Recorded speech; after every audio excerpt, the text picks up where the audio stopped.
destination and you continue to take them back. We ask for your traveling mercies over them, oh God.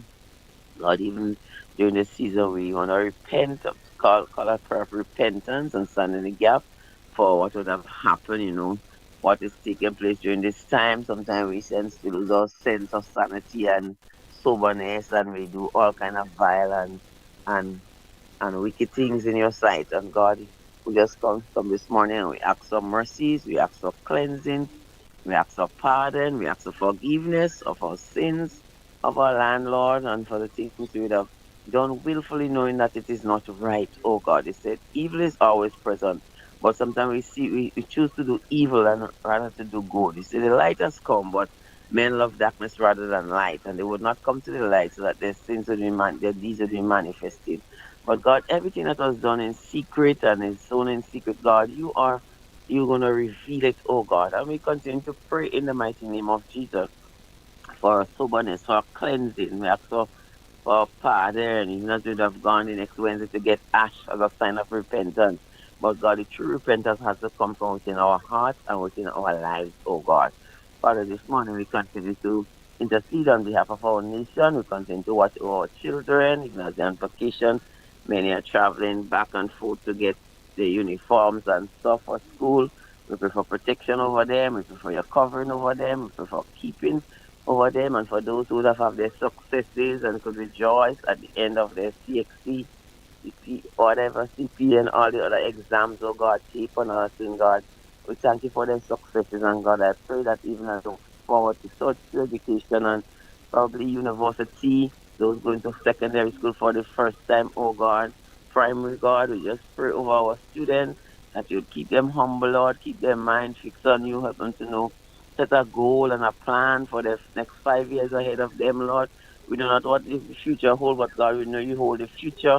And God, we are going to entrust them to your hands and to your care. I pray for the many parents who may not have at this moment, Lord, and God, but you're going to provide so that every student could return back to school looking good and well and in the right state of mind, God.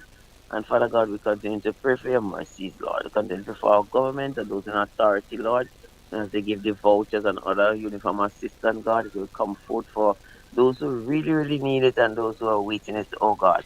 We continue to pray for them that they will do well in their ministries as ministers, those in the opposition, every sector in our society. We pray for today, our different government organizations, NGOs, and private sector, and everything, God. We just continue to pray for the peace of our nation, for love, and for unity, Lord.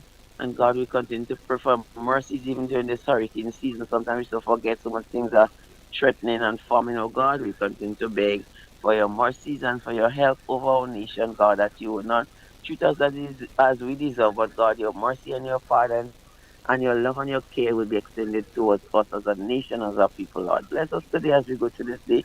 Give us a blessed and productive day. Bless us Adonai as we deliberate on this program, God. Continue to use Real FM for your honor, for your glory, and for your praise, Lord. We give you thanks.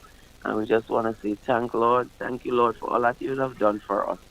In Jesus' name I pray thanksgiving. Amen and amen. Amen. Good morning. Morning, Mr. Dada. How you do? I'm doing good, man. Wonderful, wonderful. Terry! Do you hear? Terry! Say, Mr. Dada calling you. Morning, morning. Okay. Have a good day to both of you, yeah? Yeah, you too. All Enjoy right, your then. day. Okay, bye-bye. Bye. Good morning, Grenada. Good morning, Karakupi, Martinique, too. How you guys doing? Well, I trust that you're doing Fine. I'm doing okay? Yeah, I'm doing all right this morning. Yep. Hey, what's up? What's up? Behave yourself. Unfiltered truth. Yeah, unfiltered truth. Of radio to amplify voices in Grenada. Whoa! So today's Tuesday. In the spice side, where the airwaves free. Well, you know, as per usual, I try to have someone, yeah.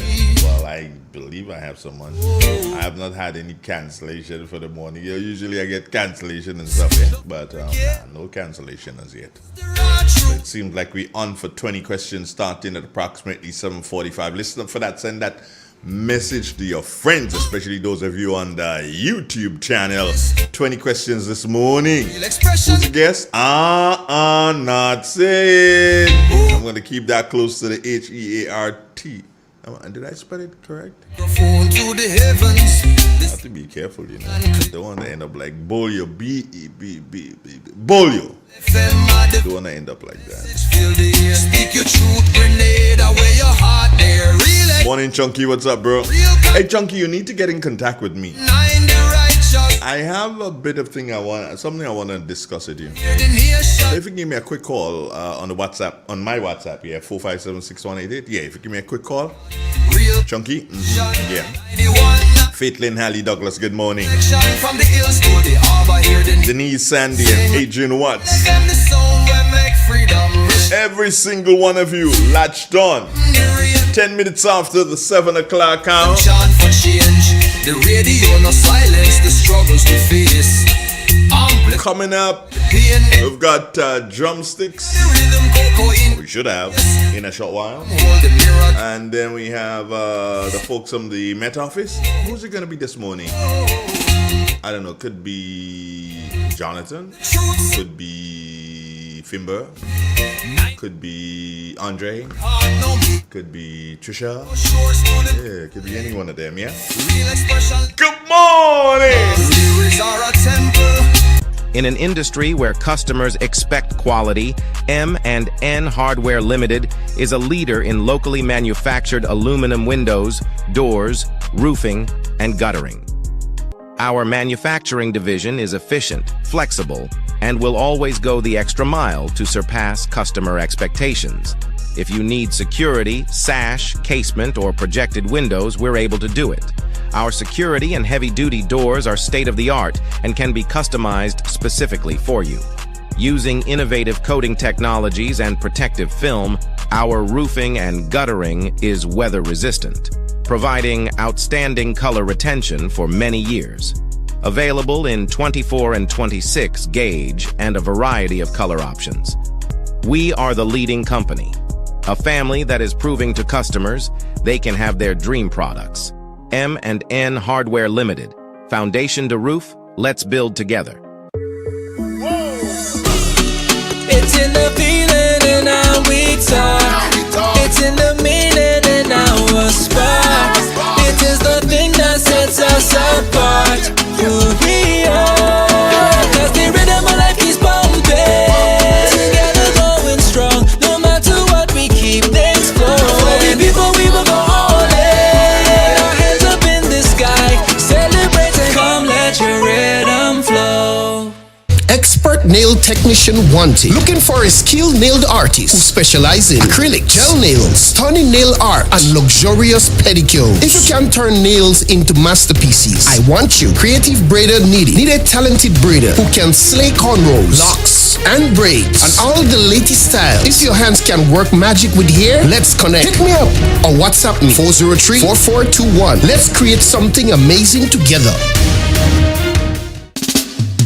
Real expression on 919 Real FM. Unfiltered truth, cultural pride, and the power of radio to amplify voices in Grenada. Whoa! Tune in on the spice side. Hear the airwaves free. On the radio see. Whoa! No sugar coated lyrics.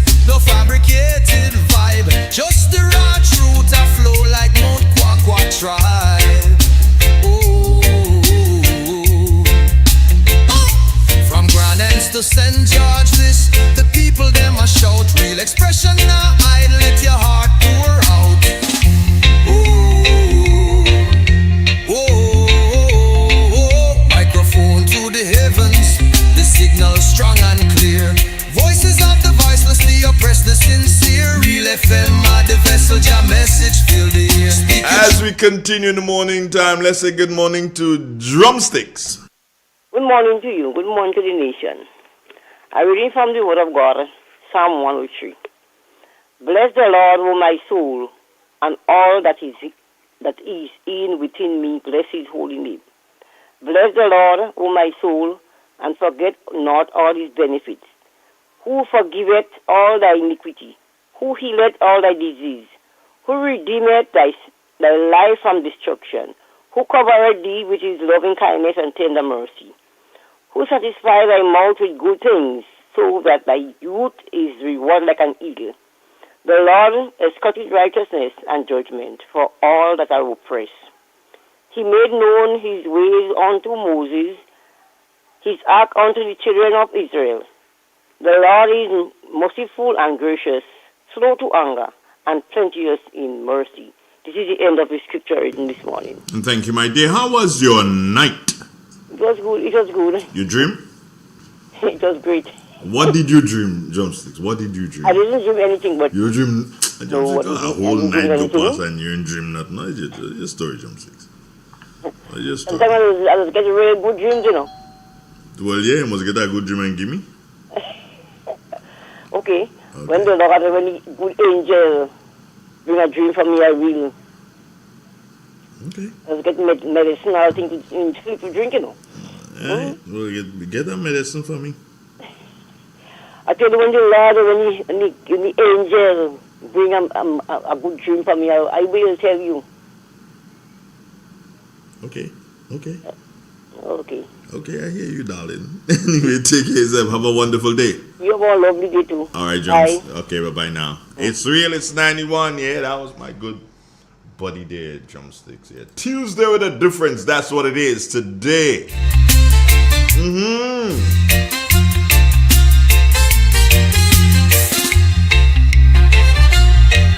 expression, real vibration. Are you ready to take your brand to the next level? Look no further than the Chameleon Design Studios, the creative powerhouse behind Key Central and dozens of standout brands across Grenada and beyond. From web designs, animations, and motion graphics to custom video productions, we bring your visions to life with unmatched efficiency and professionalism. Need a logo? Logo design starts at just $1,500, and our starter pack includes brochures, call cards, and letterheads. Whether you're launching a new business, revamping your identity, or telling your story visually, Chameleon Design Studios is the new face of designs. Call us now at 1473-422-8601 or scan that QR code. Follow us on Instagram at chameleon_473. Let's communicate. Call us today. In an industry where customers expect quality, M&N Hardware Limited is a leader in locally manufactured aluminum windows, doors, roofing, and guttering. Our manufacturing division is efficient, flexible, and will always go the extra mile to surpass customer expectations. If you need security, sash, casement, or projected windows, we're able to do it. Our security and heavy-duty doors are state-of-the-art and can be customized specifically for you. Using innovative coating technologies and protective film, our roofing and guttering is weather-resistant, providing outstanding color retention for many years. Available in 24 and 26 gauge and a variety of color options. We are the leading company, a family that is proving to customers they can have their dream products. M&N Hardware Limited. Foundation to roof, let's build together. Hey Grenada, are you ready to take charge of your future? The Grenville Cooperative Credit Union is here to help you make it happen. Whether you're starting a savings journey, planning for education, or chasing your big dreams, we've got the tools and support you need. With savings, loans, mortgages, and expert financial advice, your goals are within reach. And for the youth of our nation, we believe in you. Let us help you build the foundation for a brighter tomorrow. Visit us at Jubilee Street, Grenville, Lucas Street, St. George, or our brand new modern spaces at Seton Brunk Street, Grenville. Real expression on 919 Real FM. Unfiltered truth, cultural pride, and the power of radio to amplify voices in Grenada. Whoa! Tune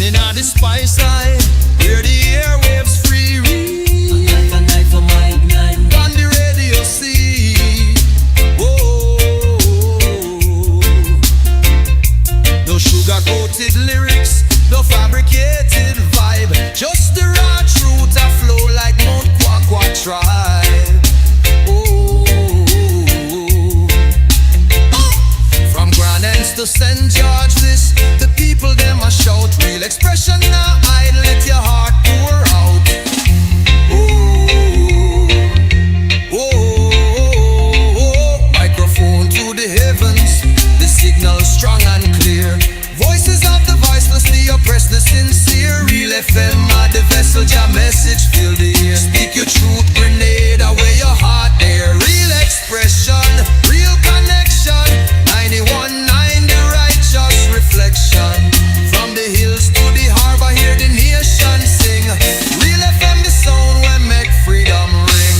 Real expression, real connection. 91.9, the righteous reflection. From the hills to the harbor, hear the nation sing. Real FM, the sound where make freedom ring. Fisherman chant the blues, farmer hymn the rain. Mama shares her wisdom, youths them chant for change. The radio no silence the struggles we face. Amplify the joy, the pain, the grace. Nutmeg in the rhythm, cocoa in the bass. Real FM hold the mirror to the spice all face.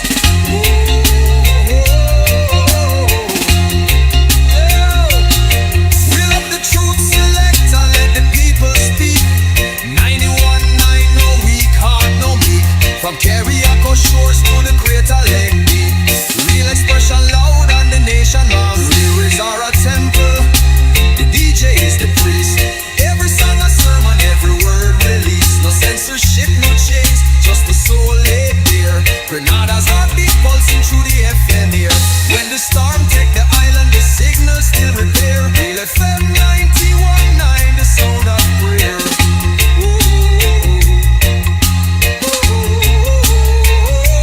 Real expression, real vibration. 91.9, the soul of the nation. Keep the frequency alive, no hesitation. Grenada voice rise.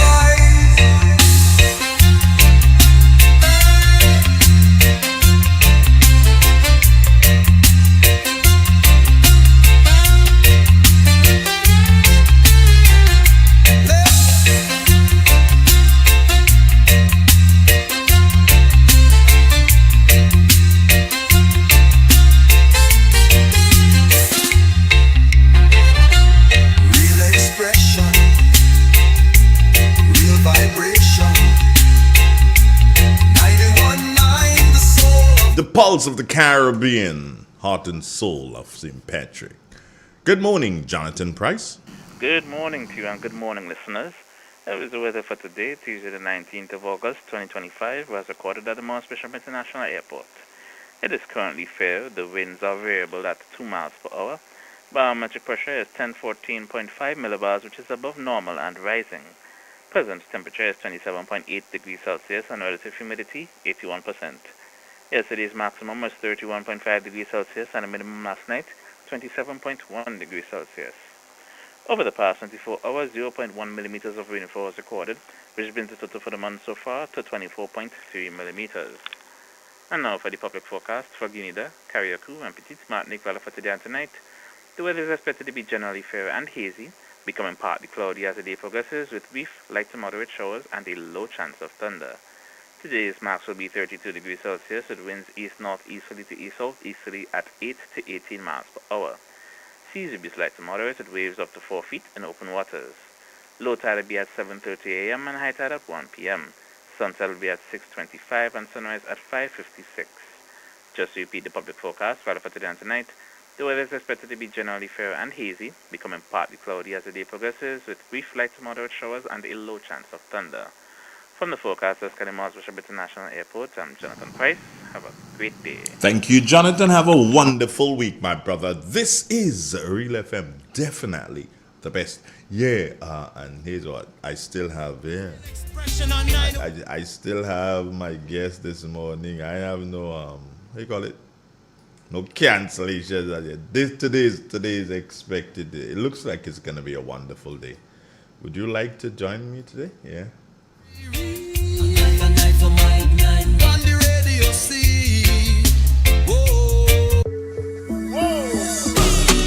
It's in the feeling and how we talk. It's in the meaning and our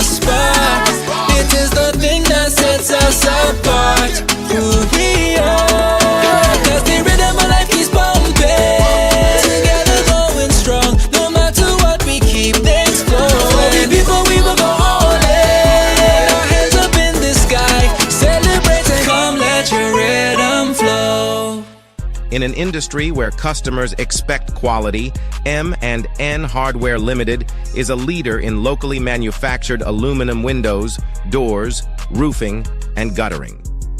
Our manufacturing division is efficient, flexible, and will always go the extra mile to surpass customer expectations. If you need security, sash, casement, or projected windows, we're able to do it. Our security and heavy-duty doors are state-of-the-art and can be customized specifically for you. Using innovative coating technologies and protective film, our roofing and guttering is weather-resistant, providing outstanding color retention for many years. Available in 24 and 26 gauge and a variety of color options. We are the leading company, a family that is proving to customers they can have their dream products. M&N Hardware Limited. Foundation to roof, let's build together. Are you ready to take your brand to the next level? Look no further than the Chameleon Design Studios, the creative powerhouse behind Key Central and dozens of standout brands across Grenada and beyond. From web designs, animations, and motion graphics to custom video productions, we bring your visions to life with unmatched efficiency and professionalism. Need a logo? Logo design starts at just $1,500, and our starter pack includes brochures, call cards, and letterheads. Whether you're launching a new business, revamping your identity, or telling your story visually, Chameleon Design Studios is the new face of designs. Call us now at 1473-422-8601 or scan that QR code. Follow us on Instagram at chameleon_473. Let's communicate. Call us today.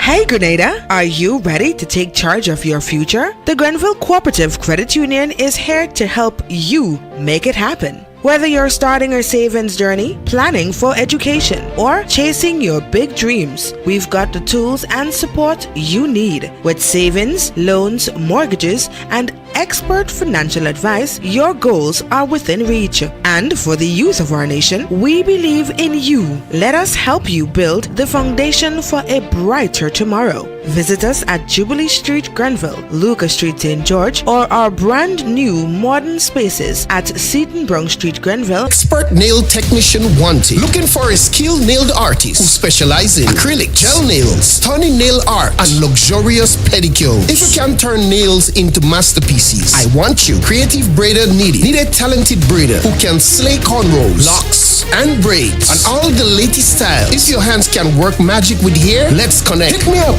or WhatsApp me 403-4421. Let's create something amazing together. Real expression on 919 Real FM. Unfiltered truth, cultural pride, and the power of radio to amplify voices in Grenada. Whoa! Tune in on the spice side, where the airwaves free read. A night for my night. On the radio see. Whoa! No sugar-coated lyrics, no fabricated vibe, just the raw truth a flow like Mount Kwakwa tribe. Oh. From Grand Anse to St. George, this the people them a shout. Real expression now hide, let your heart pour out. Ooh. Oh. Microphone to the heavens, the signal strong and clear. Voices of the voiceless, the oppressed, the sincere. Real FM are the vessel, your message fill the air. Speak your truth, Grenada, where your heart there. Real expression, real connection. 91.9, the righteous reflection. From the hills to the harbor, hear the nation sing. Real FM, the sound where make freedom ring. Real expression, real connection. 91.9, the righteous reflection. From the hills to the harbor, hear the nation sing. Real FM, the sound where make freedom ring. Fisherman chant the blues, farmer hymn the rain. Mama shares her wisdom, youths them chant for change. The radio no silence the struggles we face. Amplify the joy, the pain, the grace. Not making of the rhythm, cocoa in the bass. Real FM hold the mirror to the spice all face.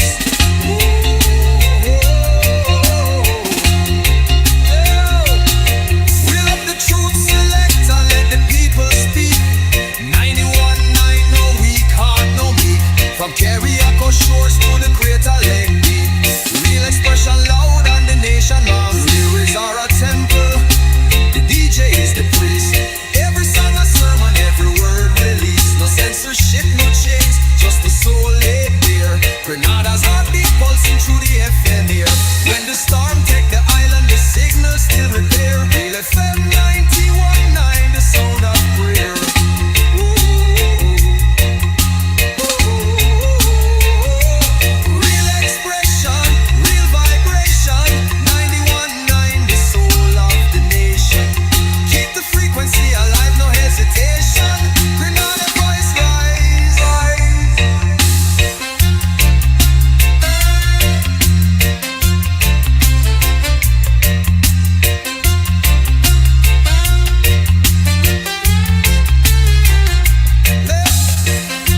Real expressions, real vibration. Good morning again. 91.9, the soul of the nation. Sometimes I feel like shouting, eh? Did I just shout? No hesitation. I want to shout so the numbers can go up, yeah? Because this morning, I promise you, I've got something special for you this morning. So I want to see, baby daddy, I want to see the numbers climbing. Jen, call your friends. Christine Alexander, let them know. Deborah LeBaud, you got a couple of people to call. Anne-Marie Celestine Grant, do your job. Agnes Henry, come on, share this. Cultural pride and the power of radio. As I indicated to you, I got something special this morning. I promise you, I got you this morning. It's been quite a couple of weeks, yeah? On the radio, see.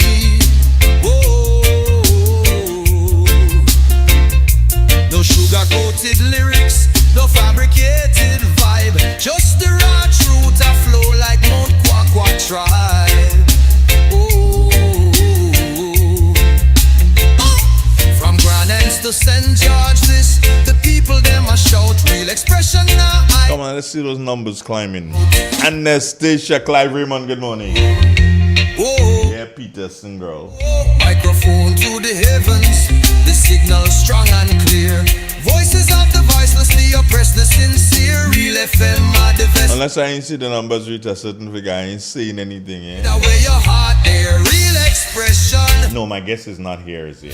Well, it wouldn't be in the studio, but, link up via the, StreamYard thingy. Real expressions, Tuesday with a difference. 161, not enough.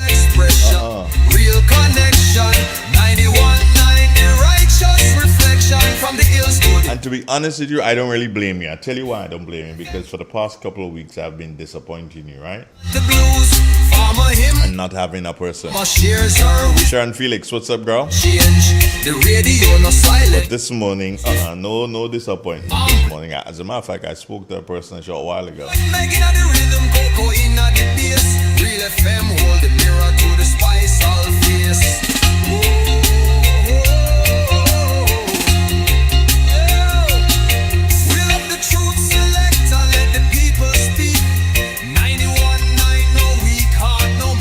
From Carriaco shores to the Crater Lake Beach. Real expression loud and the nation loves. Lyrics are a temple, the DJ is the priest.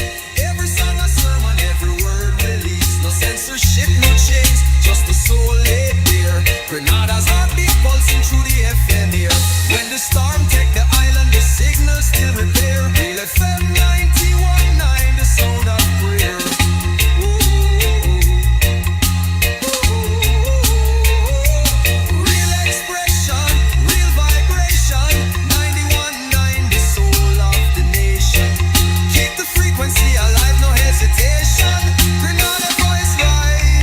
Call your friends and tell them,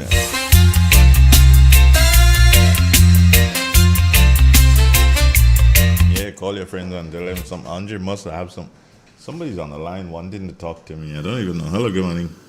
Good morning, Andre. I'm outside. Oh, you're outside. Okay. I'm gonna have you in a minute. Stay right there. See, that's one of the guests. Yeah, got loads of them today. Real expression. Real vibration. 91.9, the soul of the nation. Keep the frequency alive, no hesitation. Grenada's voice rise.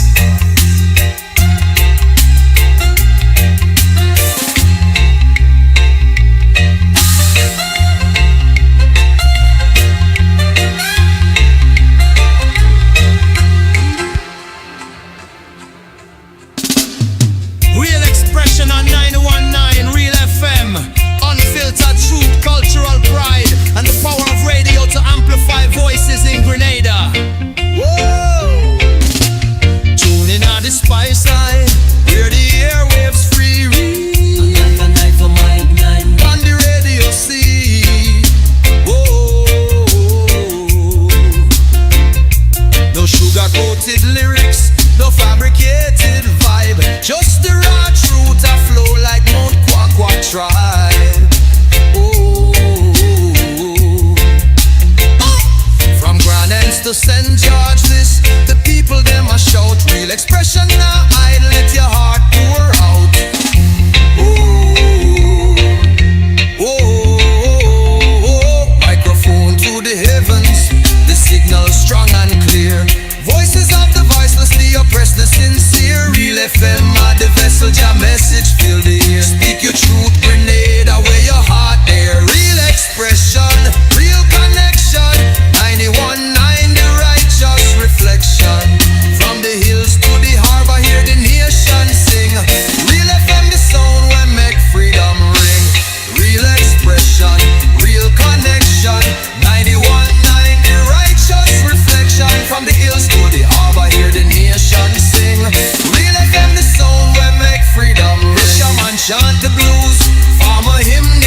shares her wisdom makes them chant for change. The radio no silence the struggles we face. Amplify the joy, the pain, the grace. Not making of the rhythm, cocoa in the bass. Real FM hold the mirror to the spice all face.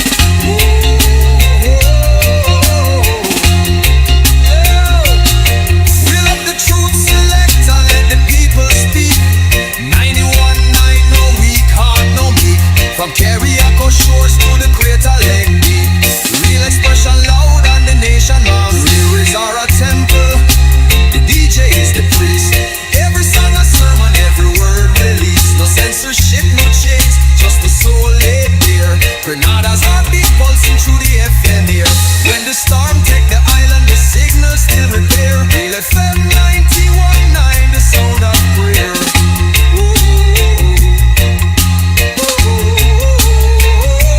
Real expression, real vibration. 91.9, the soul of the nation. Keep the frequency alive, no hesitation. Grenada voice rise, rise.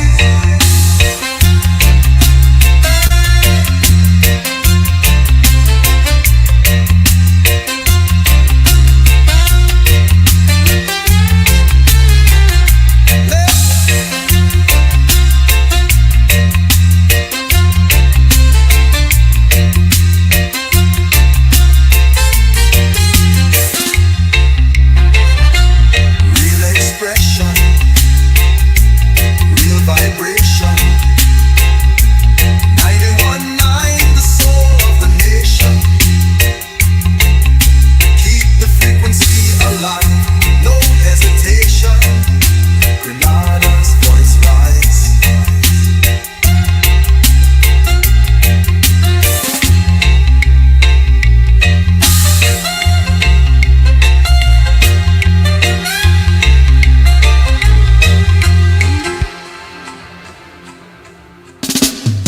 Real expression on 919 Real FM. Unfiltered truth, cultural pride, and the power of radio to amplify voices in Grenada. Whoa! Tuning on the spice side. Yeah, I'm still here, dude. No, I ain't going anywhere. You crazy? I ain't that smart to get up and leave for you. Nah, I'm not gonna get up and leave you. So, what good? I was asking about your night and how your night was, and yeah, and I was also telling you that I got special for you today. All right, so I want the numbers. Cynthia Bartholomew, how you going? How is Baltimore doing? I need to put on a knee band here. Yeah, my knee is kind of wanting to go kabook on me. I don't know why it's paining. So, Kashmir Thomas, good morning to you. Greetings. How's Wester Hall? All right. Here's hoping that you have a wonderful day inside of Wester Hall. Yeah. Oh, well, yeah, one of my guests here. I can't tell you yet. I'm not going to tell you who he is yet. I want you all to the numbers I want to grow, when I see the numbers growing in the, growing up there, then I'm going to tell you who my two guests are. These are two guests anybody would love to have at this particular point in time. Anybody would love to have those guests. There's no way you would want to miss this, nor you would want your friends to miss this. It is absolutely going to be a fabulous one. By the way, I still have to tell you.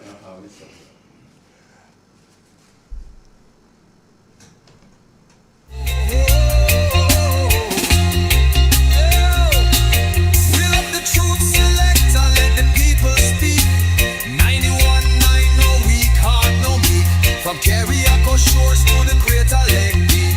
Real expression loud and the nation loves. So here's what, yeah?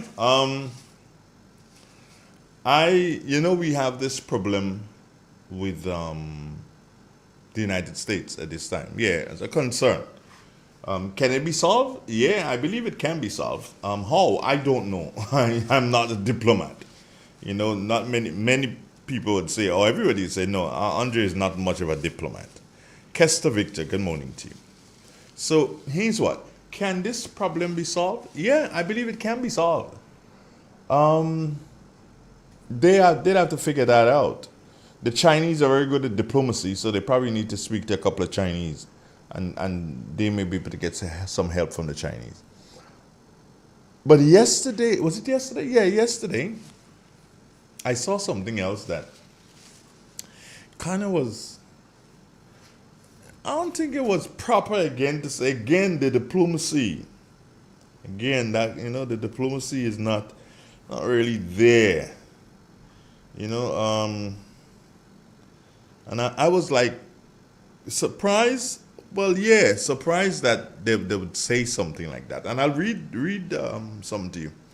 The Foreign Minister Joseph Andel says that although the Trump administration has announced that it has taken steps to impose visa restrictions on Grenadian government officials and their family members for their complicity in the Cuba regime medical mission scheme, the U.S. has an obligation to allow Grenada to participate in the upcoming United Nations General Assembly.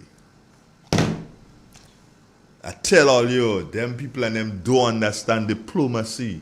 You can't fly in the face of the... Hold on.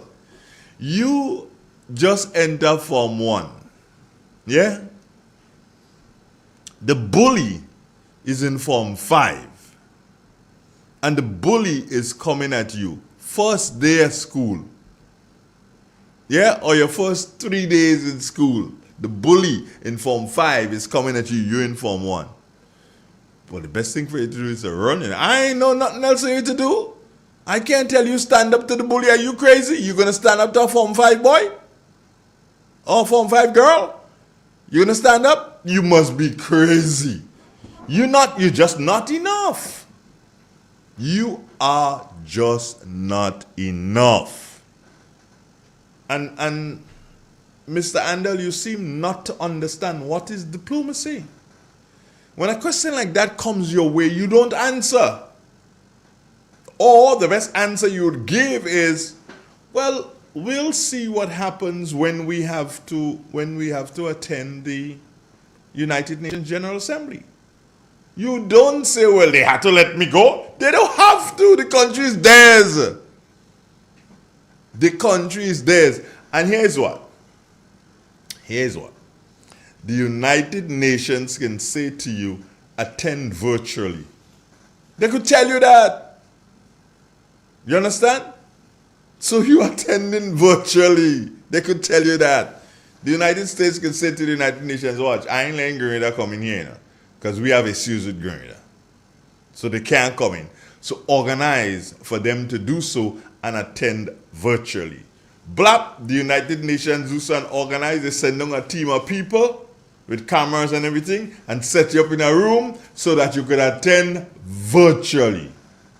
You still don't go in them people's country. You don't understand it. I mean, come on. Come on. That is not how it is done, Mr. Andel.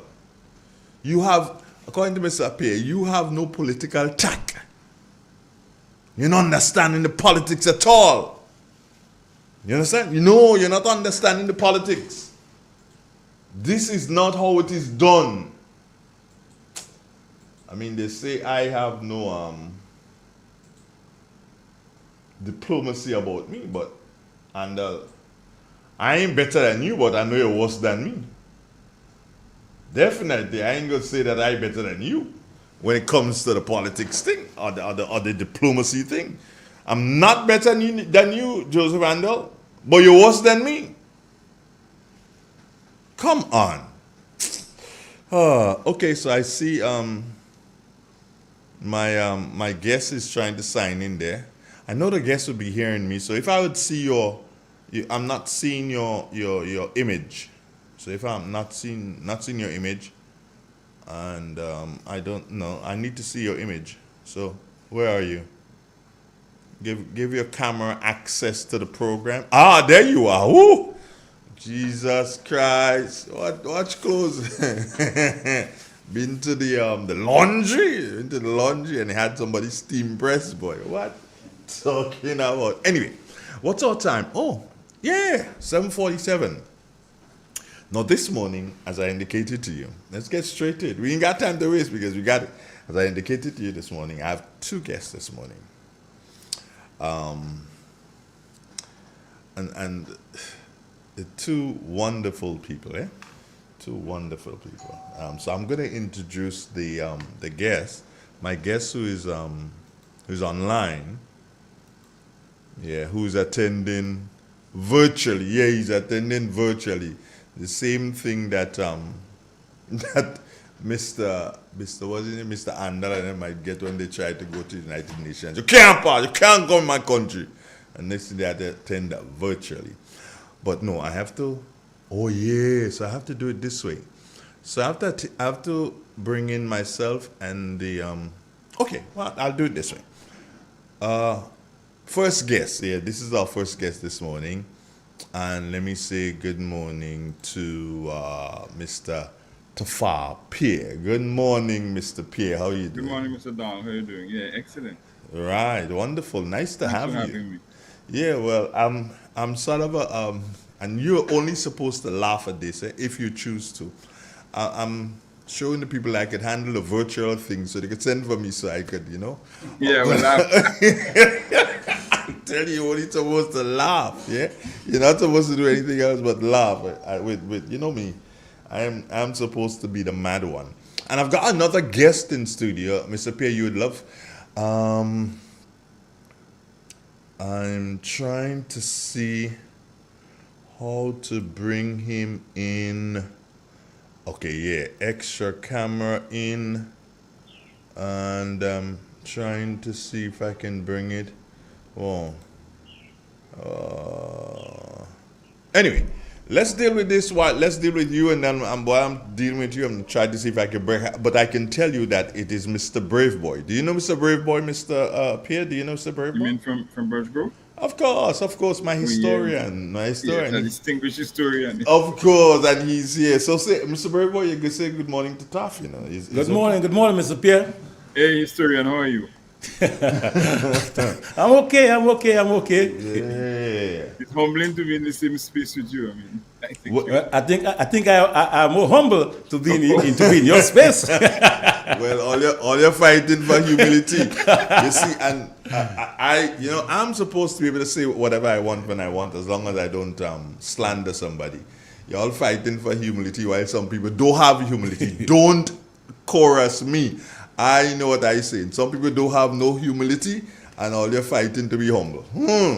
Anyway, so Taff, let me take this opportunity to thank you very much, and to thank the historian very much for being a part of my program this morning. I did tell folks call their friends and tell their friends, because this morning is going to be something special. Taff, you don't have to have any introduction except to remind people that your wife is Emmeline Pierre. That's all I say. Your wife is Emmeline Pierre, and that is enough introduction. Yeah, don't you think? Yeah, that is more than enough introduction. Now, let's start like this. After 35 years of service in the police force, how would you describe your journey in one word? Right, so good morning to our listeners and our viewers. Excellent to be on your show. One word is difficult, and it's 34 years. Humbling, I would say, as one word. Humbling. Why humbling? Why that word? But there are police officers who went to work and never came back. And others who died on the job, in the line of duty. And if it is that I am here after 34 years without a scratch, then it has to be humbling. Okay. I honestly thought that somebody like you would have said challenging. Well, no, you get good at this after 34 years until you understand the rudiments of this job, and once you learn well, you execute well, then it's not challenging. Okay. All right, somebody's telling me that your volume is low. So let me see if I can do something with your volume, Mr. Pierre. Let's go here. Is it? And let me see what I can Maybe hear. I try to speak up. I'm normally told I speak very softly, so I try to speak up a little louder. Oh well, that might help. Oh, Yeah, that might help certainly. that should help a brother. That should help a brother right there. But there's something else that I probably need to do. But I'm trying to see if I can find it. That's when somebody's saying. See, somebody's saying low and somebody's saying it's loud and clear. See, loud and clear. They're saying. So maybe just lift the voice and then we're pretty.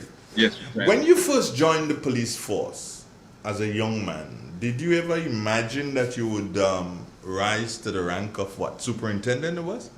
Yeah, superintendent. No way. Yeah. I'm not gonna imagine that at all. In fact, the plan was to do 5 years and leave. 5 years and leave. 5 years. Jeez, you me. Imagine that, eh?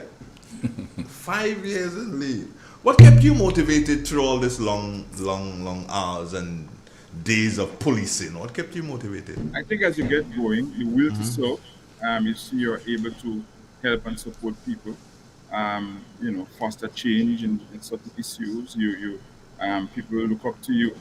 That keeps you going. When I joined the police force, there were a number of police officers who inspired me, who I looked up to. And you kept going because of that kind of inspiration, because they provided the impetus for you to continue to work hard. And I think those things kept me going. Okay. Now, why would somebody be wanting to call me at this particular point in time? This is crazy. Maybe they can't hear. As a superintendent of police, and even in your journey before you became superintendent, what would you say would have been your most challenging time? Right. I believe the most challenging time would be after the effects of Hurricane Ivan in 2004. Mm-hmm. It was quite a precarious situation. It was difficult to provide efficient service, and of course, police officers were affected as well. Many of us lost our homes, and our families were affected. And to be able to function effectively based on the expectation of the public, that would have been quite challenging, and also during the COVID period, I think. What would you say directly you had to do in the COVID period as a police of that rank? Well, the thing is, command to be able to stay in a group in a time of a pandemic where people feared for their lives and the lives of their families. That would have been a serious responsibility to keep people safe and to continue to effectively function on the ground. The public didn't care whether or not it was COVID. They expected quality service, and we attempted to do just that while keeping ourselves safe. You, at one point in time, sir, you were head of the FIU. Is that correct? Right. I was head of the FIU for quite a few years. Yeah. Two periods. As chief of the FIU, how did you tackle things like money laundering and what we call white collar crimes? How were you able to handle those? Yes. Well, I mean, it's all about gathering intelligence, analyzing intelligence, and focusing where it counts. I think one of the hallmarks of the FIU at the time that we were able to engage and involve many of the financial institutions.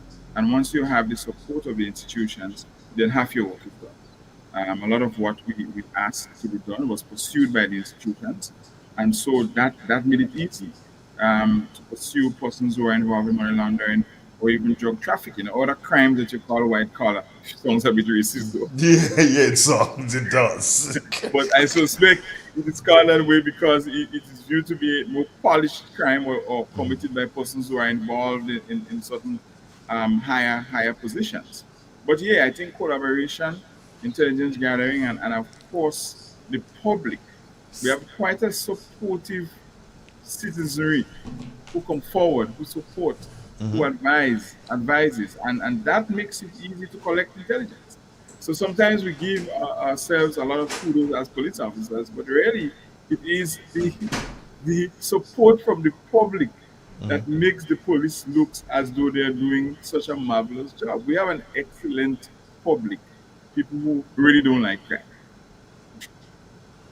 Okay. Now, which part of your policing career, I dare say, But even before I ask you that, something pops into mind in relation to your money laundering and your white collar crimes and so on. I remember that there was a time in Grenada and there were some businessmen who got caught up in that. When you get a letter or email or whatever saying that if you deposit X amount, you'll get Y amount, and you you won so much and you'll need to pay so much so as to claim. Were you involved in FIU at that time? But yeah, yeah, SmackDown in FA at that time, and I think we Grenadians could be very sweet and gullible, so that Oh. so that we tend to respond to these niceties quite a bit. And you had persons who lost, over $1 million, and two business persons who lost in the vicinity of 1.2 million each. Each. Yeah, man, each just feeding scams. I must say to you that the stories are quite enticing. It's better not to read it. It's better not to listen, because if you listen, it's quite enticing. What would you say was the best story you heard, Chief?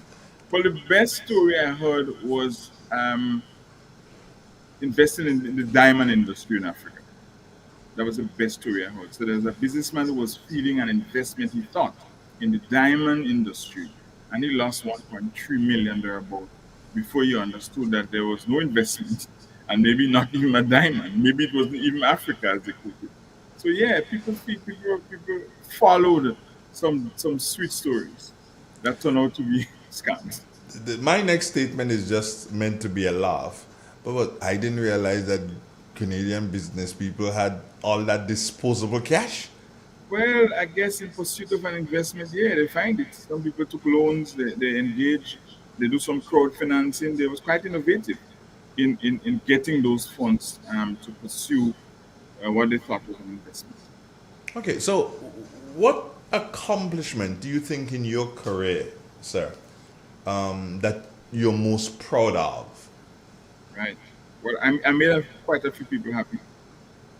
When I used to be an investigator, I recovered some stolen items for an old lady. Yeah, there were some persons who traveled from the UK who got robbed, and we were able to pursue and retrieve all the pounds stolen at the time, and the cameras and so on. And you see the smiles and the contentment on the face of people. To me, that would be my accomplishment, not the rank and the positions. And which part of your policing career shaped you the most? Investigations, leadership, or strategic So, planning? yeah, that's complex. I think all of them had something to do with what I became eventually. From the initial stages of training, imagine my principal, my commandant was Deputy Commissioner retired Raymond Charles, who to me epitomizes perfection. To this day, when you see him, he's always polished, always well groomed, he spoke well, and it gave you a reason to want to be a police officer. I hope he's hearing me, because I didn't get to say that to him in person. I am sure you're speaking of Tan Milli's son? Yeah, man, that's right. Tan Milli's son, yes, Yeah. yes. Walked, That lady from yeah, Ahoma. he walked a path of perfection, and so when you looked at him and you look at yourself, there was such a disparity in terms of how much you need to do to get there. People like that really inspired me, and of course many of my colleagues. And well, I've known Mr. Charles because I worked with his brother Michael at what was Point Saline, now Mars Bishop International. I worked with his brother there as a security officer, and that's how I got to know his mom and other brothers and so on. And as you quite rightly said, Charlo is the epitome of well dressed and well groomed. Yeah. I've never seen another police officer like that. And I know that there are some who are really good, but Charlo is like they sew the clothes on Charlo, man. Yeah, I took a few things. I took a few things from him. He made me want to take pride in how I looked. And so my uniform and so on. I don't know if I got to where he was, but I tried, even to the last, to keep my shoe clean and he made effort. I can tell you. Yes. When you looked at him, you knew that something was wrong with you. So I suspect he, as the first person you met in authority as your commandant, I think he grew on me for quite a while. You know what? What is interesting is that, and still on Charlo here, it is not something that is just he's well dressed when you see him. When you go to, I've had the pleasure of visiting his home, and when you go to the home, it's the same thing. You know, Yeah, it's like nothing is ever out of place by Charlo. yeah. He washes his car twice a day. I mean, I don't know Yeah. if he still does it. Yes, he does. I don't know if Seriously, he still does it. I don't know if he still does it, but Charlo is Charlo. Yeah, yeah, he's that man. But was there ever a moment before you got to the point of retirement? And I don't want to know about your retirement. I'm just talking nice things here. Was there ever a moment when you wanted to walk away? Whoa, nah, I never felt that way. Um, whatever came that was a little bit more complex, you felt you needed to work harder to get it done. So once you really get into this job grows on you, you know, Andrew. You become you. So you sometime would be on a weekend off and you would leave your home and go back to the station to try to accomplish that which you started. It grows on you and you get engaged with the public. People have needs, they come to you crying in the police station and you feel it becomes yours and it becomes passionate. You want to fix it. Right? And I mean that in those days when there was a fire, for example, not just the department responded, all police officers who were available went to the scene and pulled the hose around and so on. So there was this passion that grew on you that you ain't feeling to live, you ain't feeling to Yes. quit. At all. Nah, at all. We always have recruits in the police force. I guess there may be some recruits right now. And given you, of course, you one of the last responsibilities you had, I believe, was in charge of commandant of the training school. Right. But for those who did not hear you in the training school, and now they have the opportunity to listen to you at this particular point in time, what is your main advice to them? What would you like to say to them? Right. Right. I would say service about self and all the time. It's not about the money, it's about service, it's about giving yourself and your life. Remember when you leave your home, when you leave the police station, there's a possibility that you don't go back. There's a possibility that you engage with someone who is aggressive, and you never get back to the station alive. So you have to be service about self. It must be about being compassionate to people. When you engage people, you know, I met a police officer a few weeks ago, and I said to him, "No, relax your face. You're too serious. You look like if you're angry. He's not, but just that he's so enticed in this serious duty." I said, "Just relax. Imagine you're in a bank and you a teller in a bank. Your face will be like that." And it's the same service you provided with people who are weak, who may be struggling, who might be frustrated. I mean, going to work and you have a bad tire and you're wishing for mountain to come and the police stops you. And then faced with this task of either to give a ticket or to warn. And if you do warn, the offense continues. It's a tough call. And so service about self, being compassionate is so important because you engage people every day. People have needs, they're suffering in their own way, and have to find that balance to execute your duty, uphold the law, but still be compassionate with people. So I think that to me would be my advice. Service about self. About self. Good.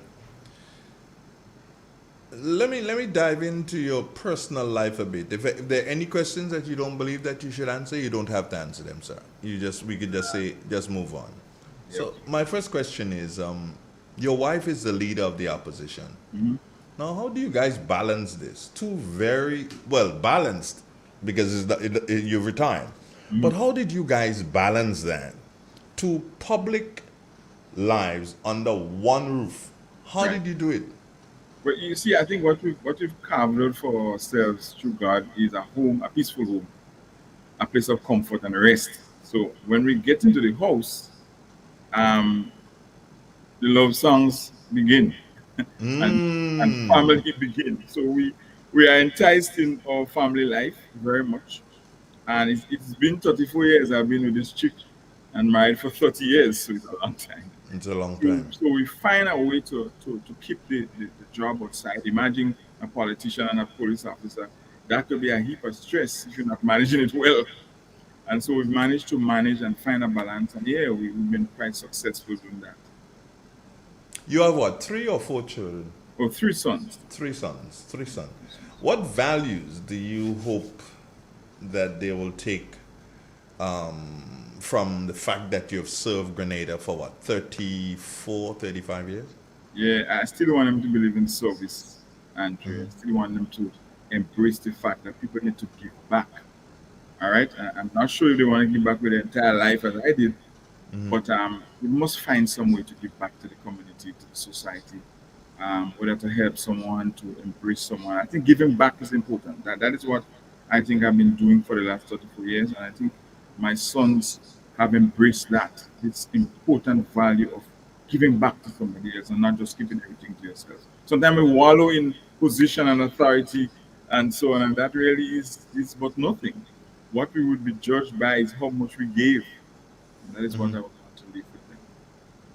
And would you say your children had any challenge, or did they feel what I would consider to be the weight of or the scrutiny of you being a police officer of such high rank? Did they have any problems with that?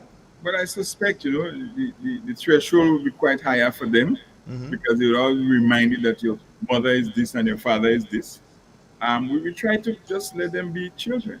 And they make errors and treat them just as children. I think it would be unfair to treat my sons as if they were supposed to be perfect. So we try to train them well, but of course, we don't crush them on their mistakes, because I think, although my first son is named Tafa, he's not me. So he has the leeway to make a few mistakes. Oh, okay, so he has that opportunity. Yeah. No, you would have gone through in your whole career, 34 years, you would have had stress, a lot of stress, especially they say, well, the higher the monkey climb, the more he's exposed. The higher you go in the rank is the more stress you get, although you get more money. But let's not talk about the money you got. But how did the family help you with that? But everything, Andre, as I said, I married Emily very, very early. We were 21 and 19 at the time. And so I always looked to my family as a source of strength. And I believe that had a lot to do with my successes. Because once you have a stable home and a wife that loves you, then it creates a buffer between you and all the stress that you undergo on the outside, right? So my home was always a haven where I get to reboot and I get back out to fight again. I reboot and I get back out to fight. So my family provided some distraction from all these stresses. My sons, of course, when you have sons, to me, is obviously a blessing. I mean, daughter too, but sons are awesome. And so I try to spend time with my sons. That helped to ease some of the effects of stress. Because being a police officer, Andrew, as sweet as it sounds, it comes with a lot of psychological trauma. I remember the first time I did, and I went to witness an autopsy. The first time, seeing a dead body cut open, I was traumatized, and I couldn't eat. And when I got back, then guys laughing at me. They say you're soft, and so it took a while before I was able to eat within the next 2 hours of an autopsy. That leaves marks on you as a police officer, and I just wish we were able to accomplish before I left the job a center where you can go and get some psychosocial support. It's my only disappointment. But I can say to you, these incidents, they scar you as a person. And you don't know how to cope if you don't have professional support. Have you ever been fired upon? No, never. Have you ever fired at someone? Yes, twice. But thank God I didn't make contact. I was about to ask you, did you make contact? Maybe I wasn't a good shooter anyway. But something that you don't wish on anybody or yourself. Is this last resort to use deadly force. And thank God I don't have any deaths under my belt. Tafa, you let me down. You miss, man. Yeah, Come on. I know, yeah. But thank God, looking back at it now, it's a good thing I missed. All right, I like that. What's the best advice you would say your wife has given you through all your difficult times in in the force, in your job? What's the best advice she gave you? Yeah, well, sometimes that's advice, just a hug, man, just a hug, sometimes an embrace.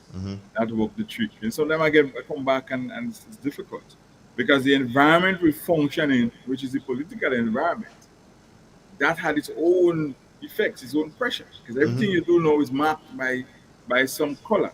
That that places its own kind of stress on you as a person, particularly when you're in a senior position. All right. So yeah, she always reminded me to stay focused.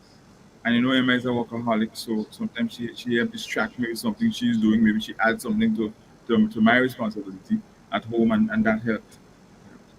Yeah. Now, would you believe if I told you that we have already been through 14 questions?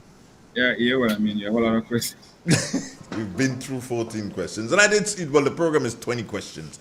Now, my next question to you has to do with the community. Because to be an excellent police officer, you must be involved in the community. And not just the community that you're from, but it could be the community in which you are stationed at that particular point in time. You, of course, you've been recognized as a community leader. How important would you say working with the community, how important was that for you in making safer communities and doing better things to the communities in your years in the force? Extremely important, Andre. Community policing is the mainstay, the foundation for all that we do. And sometimes I hate to say that we're doing community policing. I want to believe that all we do is hinged on community policing. Interactions with the public, engaging the public, listening and responding to the needs, proactively identifying issues, problems, and engaging the public to do it together. That is not a one off. In fact, I believe all that we do is community policing and not speak about it as if it's some add on. All right. So thank God. I mean, I don't think there's any person I engage with that has frowned years after. I've always tried to be compassionate, listen to people. I mean, took stern action when I needed to, but people understand that. People embrace the fact that yeah, you did all that you had to do, and we get to a point where you have to take action. That is something that I believe is important in the life of the police, in the life of the police force. There's nothing we could do without the public, really. And so sometimes in my community, I not sometimes I use my community shop, Andrew. I go to the shop religiously, maybe twice a week, and I engage the guys on the block with chat and things like that. That is important because if you remove yourself from the community, it's difficult to police them. It's easy to police when you're involved and not. I tell you, one time I put my cell phone on top of my van and I drove to Brentfield. I went to the bank, and when I came out, one guy said, "Hey, you forgot to put your phone inside the van, man," and took it from the van and gave it to me. I said, "Only in Grenada." Only in Grenada. Only in Grenada. This guy looked out for me. Probably you'd say it's only when people really know you. Yeah, this guy held my phone and was happy to hand it back to me. He could have done so many other things with it. So, I mean, yeah, community policing is everything. What is one misconception, from your point of view, that the public has of the police? But I think sometimes they feel we're not human. The police officer leaves his home as a human being. He has a family as everybody else with all the stress and trauma of being a dad or a husband. And he's now putting on this uniform of authority and goes on the street and engage persons who have the same problems. But people forget that we are just like them and they expect us, even in the most difficult circumstance, to keep a straight face, to remain focused, and to always do the right thing. And that, of course, is impossible because we're humans and we make mistakes. We get hungry on duty, we get thirsty on duty. Sometimes you're on the street for hours and you're not had a breakfast or a drink of water. And it could be nice for a member of the public to reach out and say, would you like to have a drink of water? So sometimes you're thirsty, tired, hungry, stressed out from family, and work, issues, and you are faced with the public who are just as agitated. And that is where balance comes in. That is where management of self comes in. But sometimes the public believes that we are robots and we are not human just like them. So that I would point out that. Something that this question you must know. You probably should get. I should be judging you to see if you get 100 marks out of this question Whoa. here. How do you see the relationship between policing and politics in Grenada? Currently, I think it's tainted, unfortunately. I mean, I remember a time, Andrew, when we never spoke about politics in the barracks or on the streets. You just did your job. I want to believe that it was around after 2008 to me it got really, really, really complex, and that became part of the narrative, part of the conversation. All right. Of course, everything is politics, but I think that a police officer should remain focused on his job. Not that he shouldn't be involved at a certain level, because all of us must be involved in the decision-making process of our country. That is governance and government. In terms of tainting it, tainting your functions with politics, that to me is something that I would not suggest. And I think it's important that we keep them separate, because the public would have this perception of us when we mix them up too much, and they believe that we can be impartial, etc., etc. So I think it's something that we need to stay focused on. I'm worried about that. I must say to you, I'm Yeah. worried about that particular issue that you raised as to how embedded it is now inside law enforcement. And I'm worried about that. And I think that's something that we need to fix really quickly. I mean, progressively, because it took some time to get there. And I think we need to give it the same sort of attention. 90, 95. 95, not the full 100. You can't get Oh, 100 in 95. fair enough, fair enough. Mr. Brave Boy is killing himself laughing because I said 95 on that one there. Now, is there a role for the churches and the schools as it relates to crime prevention? Is there a role that the churches and the schools can play? And what role, what is that role? Well, certainly, they play an important supportive role. And to me, the churches and the schools are key stakeholders in crime fighting. I mean, somehow, church soothes you. I remember my father used to say, whatever the circumstances might be, you must go to church. If you're sick, the priest will pray for you and you'll get healed. So church for me in my younger years was a must. You couldn't get away from it. There was no excuse you could make to get away from church. And I saw how that enkindling me, to stay on the morality course. And with the particular question you've asked, the church now is, as a stakeholder, can support the police, can help to address certain moral issues, can engage communities. In fact, I want to strongly suggest that the police work together with the church to fight crime. If the church can go in and do some evangelism and do some preaching and do some engagements with persons who maybe really do need Jesus, I suspect that might help us in fighting crime. It might reduce the incidence of crime in the community. The school is important. If you look at the persons who are engaged in criminal activity, the larger portion would be in the youthful years. And those persons must and can be impacted by the school years. I think we could make it a little bit more practical in how we teach and how we share on what and just simple things as teaching a young man to open a door for a lady. Simple as that. Assist in him and how he respond, for example, domestic violence.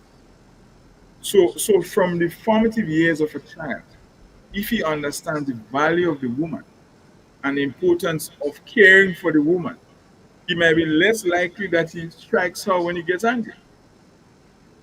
So school is important. Yeah. Maybe we need to bring it to that point and to teach men how to be fathers and husbands. We need to open a school within a school to talk about those issues. If you're opening those and you're caring for them, you're carrying their bags, where has that gone? I still try to do that for Emma when she left me. Because you learn these things from your formative years. Yeah. And so it's far difficult to be violent. It's far difficult to be verbally abusive if you're trained in that way. And human beings, I tell you, we could really be trained Yeah. if effort is put. If you had to make a point in relation to challenges, what would you say is the biggest challenge facing youth in Grenada today? Well, I think the biggest challenge in this context would be crime and violence. We could actually discuss and analyze what might be some of the factors that are causing it. But I think smackdown, and that is my greatest concern. Andrew, as a boy, you may pitch a cuff or a box, or sometimes a bottle flew in the air. Yeah. Quite that.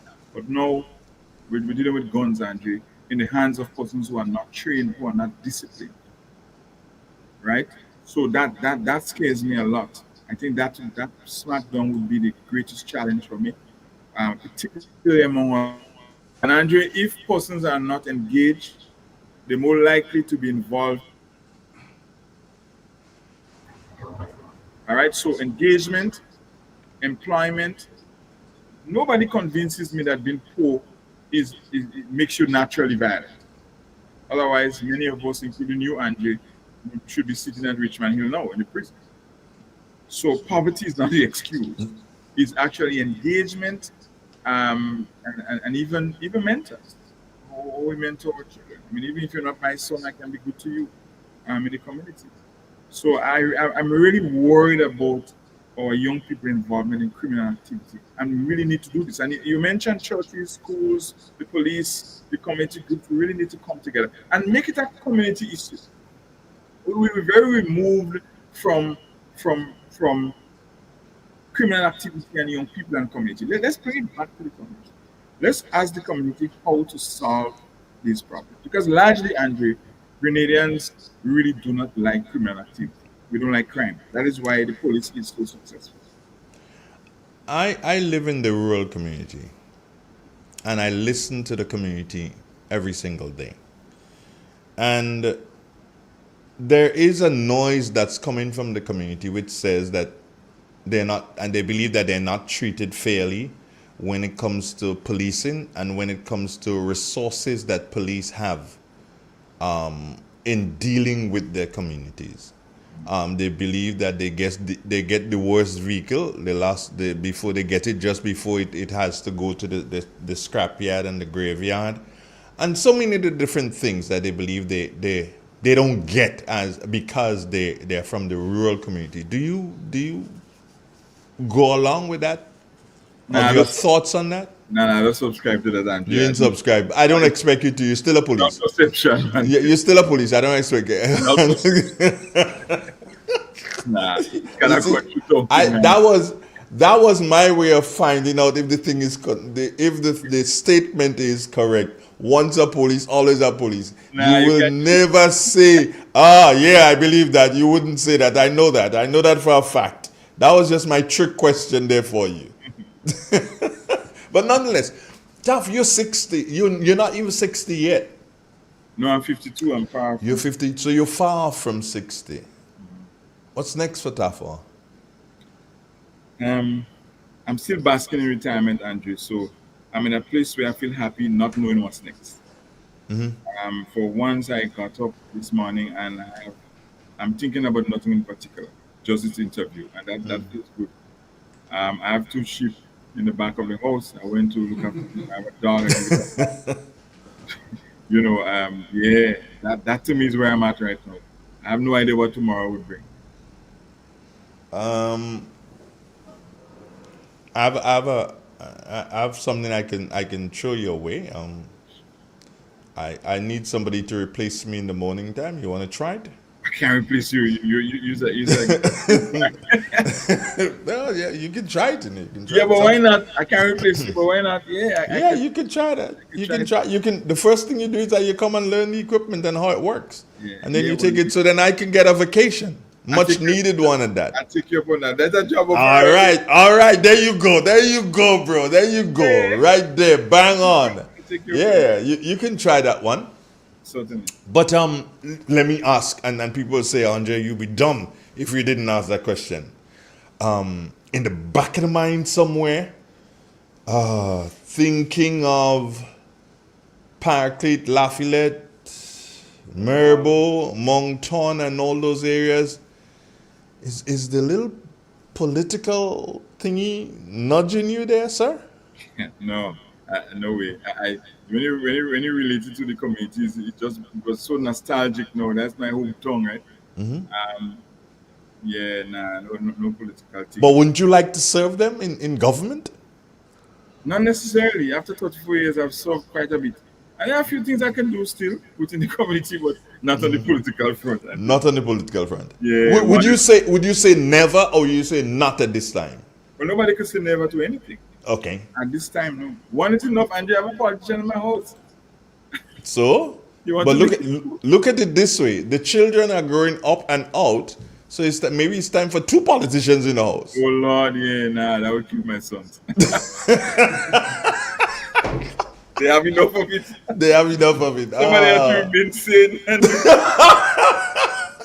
Well, I'm sure that Emma is not in the house because she would say, "What did you just say? Are you saying that I'm crazy?" Now, when you retire, you get a free hand in saying a few things. Okay. Those few weeks. So you don't see yourself stepping involved into the politics at this particular point in time. At this time. Would you think that there might be a case made for you to return to public service? Whoa. Andrew, I don't know. I think I want to do something private. Yeah, I think I want to do something private, not public. You know, I'm serving a public servant, and serving the public is a great vocation. It's taxing, it's stressful, and you have to know when you had enough. And I think, yeah, I had enough. I mean, I will continue to support and serve in some capacity. But I'm sure about an official full-time job. All right. Many people who retire, they tend to sit down and write their memoirs and stuff like that. Are we looking at that from you, Sue? Yeah, definitely. I have some things I must write up. Definitely. I want somebody to read it. Some intricate things that I would want to share. Maybe not call names, but yeah, there's some intricate things I want to share. I tell you something quickly, Andrew. Many years ago, we were called to a domestic violence situation. When we got there, obviously the situation was bad. The lady was crying, bleeding some areas of her body, and the gentleman was pretty wild, seemed drunk, etc. And we decided that we needed to take him out of the situation. Of course, by the time we got there, he cost about maybe 100 bad words, so we had enough to arrest him. And when we held him and tried to put him in the van, his wife came out bleeding at that, and she started to swear at us. And she said to me, "Look, you hang yourself." She wished suicide on me. She said, "Let her husband go." The committee came out. And there was this guy, I think he's deceased now, God rest his soul, a short guy, very short. He held onto my foot, trying to pull me out of the vehicle. Eventually, the gentleman broke the back windscreen of the van. And we only got that van 1 week ago, brand new. See what I told you about this urban and rural? Yeah, urban and rural thing, yeah. And that stayed with me, you know, and the lady pursued me during the court hearing, and she was angry with me. And I say we really went out to look after her. But once her family instinct came in, I mean, she was brutally angry with the police. And you know, that stayed with me. And I believe sometimes you have to know when it's sufficient. that I remember that vividly today. That she might be still be angry with me for arresting her husband, who was brutalizing her not just minutes ago. Right. There are a lot of things that people would say when it comes to brutalizing them. They don't take the person and go. The person could kill them. They ain't care. So I have a few of these incidents I would want to write about other interactions. If you had the power to reform one area in what is the Grenada justice system? Where would you start? But I would think, as I said in the beginning, I believe a center for psychosocial support is important, particularly for the police. I think that has been neglected for too long, and we have to just fix that. And also, I think the court system is just too slow. We need speed there. And matters remain for too long on the books. And that stifles justice, if you ask me, and the rule of law. So I believe some way to make the court system a little bit more efficient. Maybe we could step up on our negotiation and so on before you get to court. Maybe that can fix a number of issues, and persons may decide they don't want to go to court anymore. And you have mediation and so on. That could be broadened so people are able to deal with their issues and not take it to court fully. And then psychosocial support for the police. I would think those would be my priorities. Well, I just got a message here on my phone. Someone asking me to ask you a particular question, Yeah, and sure. I no, hold on. I made the decision that I wanted. This is the first time I'm really having a good sit down chat with you, an interview with you on radio, and with someone. And I put it this way, and I don't want you to respond with someone who is what 52 years old, 34 years in the police. Yes, while that person may figure that they have had enough, gotten to the rank of superintendent of police, and retiring at 52. I myself, I don't know the details of your retirement, and I don't believe that I want to taint this interview with details of the retirement, which may not necessarily be something that is too pleasant. So to the person, I'll say, yes, I'd love to ask the question. I myself had the ideas of asking that question, but then I made the decision on the last that no, we ain't going down that road this morning. When you're ready to go down that road, maybe when he comes here and he's working on air, you could ask him the question, well, why you retire? Maybe you might ask him that and he might be able to answer. As of now, no. So I ask you this though, if you weren't a police officer, what would you have been? A police officer, Andrew. Yeah, that's the answer right there. And do it all over again. All over again. Yeah. Andrew, that question you wanted to ask me, that I would just say it's a blessing to make 34. I'm alive, I feel good, and yeah, that is sufficient. Well, I didn't ask you, so you could say whatever you want. I didn't ask you, and I'm I'm not saying going to just ask you the question. It's a blessing to get to 34. Yeah. And be 52 and be alive and feel good. What you just mentioned, the most lethal aircraft in the United States, B-52. You crazy? What? You had to go in big wartime with that, B-52. By the way, even as they say this, I could ask you two questions. What's your view on what's happening in Gaza? Oops. Yeah, it's a serious matter. I feel it for the persons who are suffering. I mean, you see persons who are without food, who are just destitute, without homes. That is where my heart is. I stay away from the biblical conversation of who is right. I don't like to see people suffer. And Where's the church? Where's the church, Chief? Where's the church in all of this? The church sometimes could be quiet, but I think our focus should be the persons who are suffering. That's where I go. Once I think about Gaza, that's where I go. I see the children who are, the future. I've been taken from them. I don't like that at all. I like to see people suffer, man, for food, and we have so much in abundance here. Come on, last night I went to a lady's home and she told me I could suck as many mangoes as I could. And these people are without food. I mean, the world needs to do better. I don't care what is the philosophical reasons why we support one side against the other, but just supporting people who are suffering, to me, is all that we need to do at this time. Ukraine?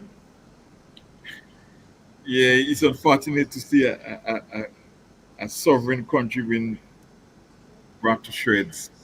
I feel it for Zelensky. He seems to be a statesman who loves his country. He's in a difficult position. And while that is happening, his country is been just burned to the ground. I think the world lacks negotiating skills, Andrew. I mean, we're too smart for that, man. All the great PhDs and Yeah. specialists that exist, we can negotiate peace. Something have to be wrong. I mean, again, this country, Ukraine, people are just been crushed. Innocent people who are not even involved in warfare. I mean, the world needs to do better than that. I think the world is failing. I don't think anybody needs to get a Nobel Peace Prize for anything in the world for the next 50 years. If we can solve this, come on. You Come on. crazy. Or you could award anybody with the word peace in it, and we have wars Yeah. that are going on that we can negotiate. Something had to be wrong.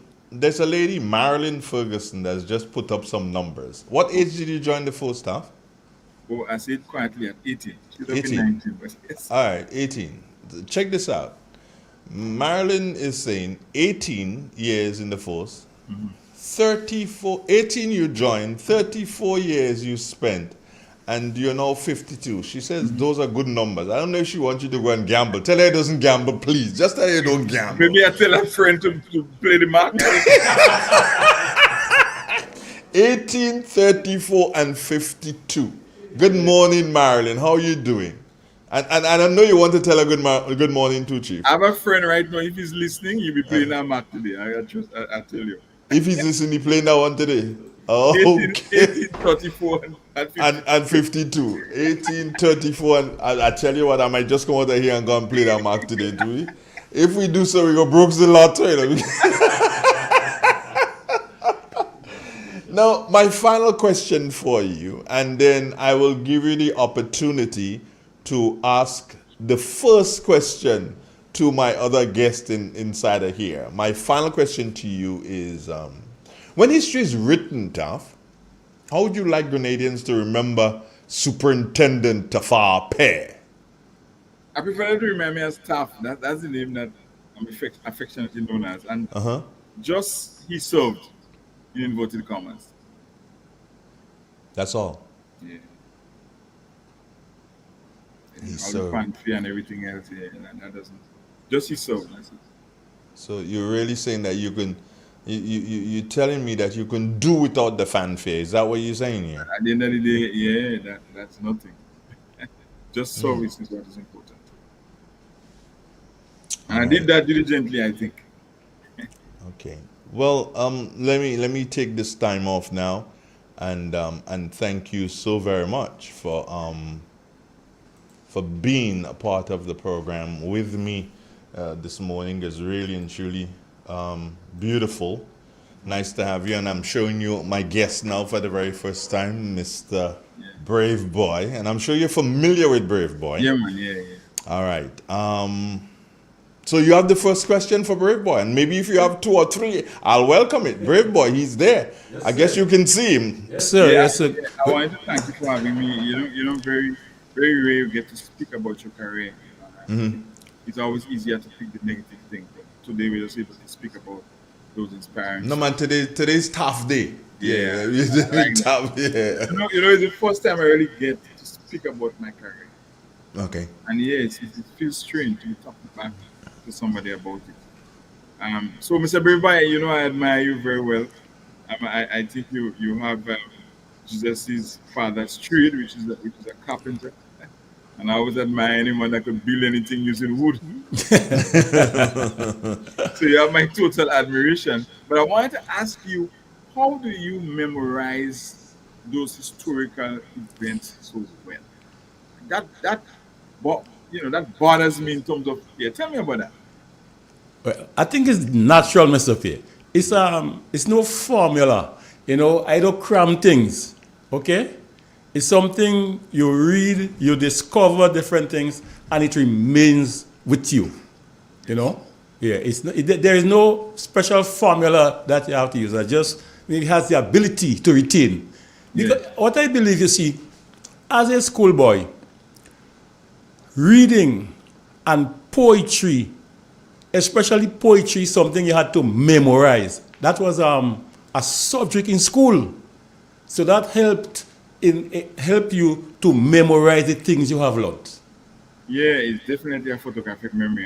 Yes, and you're relating these historical events. Yeah, I think you should be treasured. I believe you should be engaged, and we should document, because let me tell you something. If God forbid, but I don't want to say it, but We want to have you here for a lot of more years, but we need to start to document some of these things that you're saying. Some of the Yes. things that are not necessarily mentioned in the historical conversation. Because that's a school of thought, Mr. Pierre. And as you said that you serve. And I remember being in the Lions and Leo Club with your wife. And the motto is that we serve and we care. Yeah.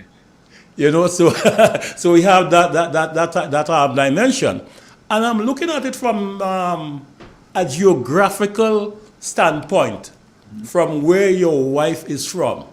And just within maybe 100 years, you had the first governor general who was born just on the hill, you know, overlooking your wife's home. That's Mr. Leo de Gale.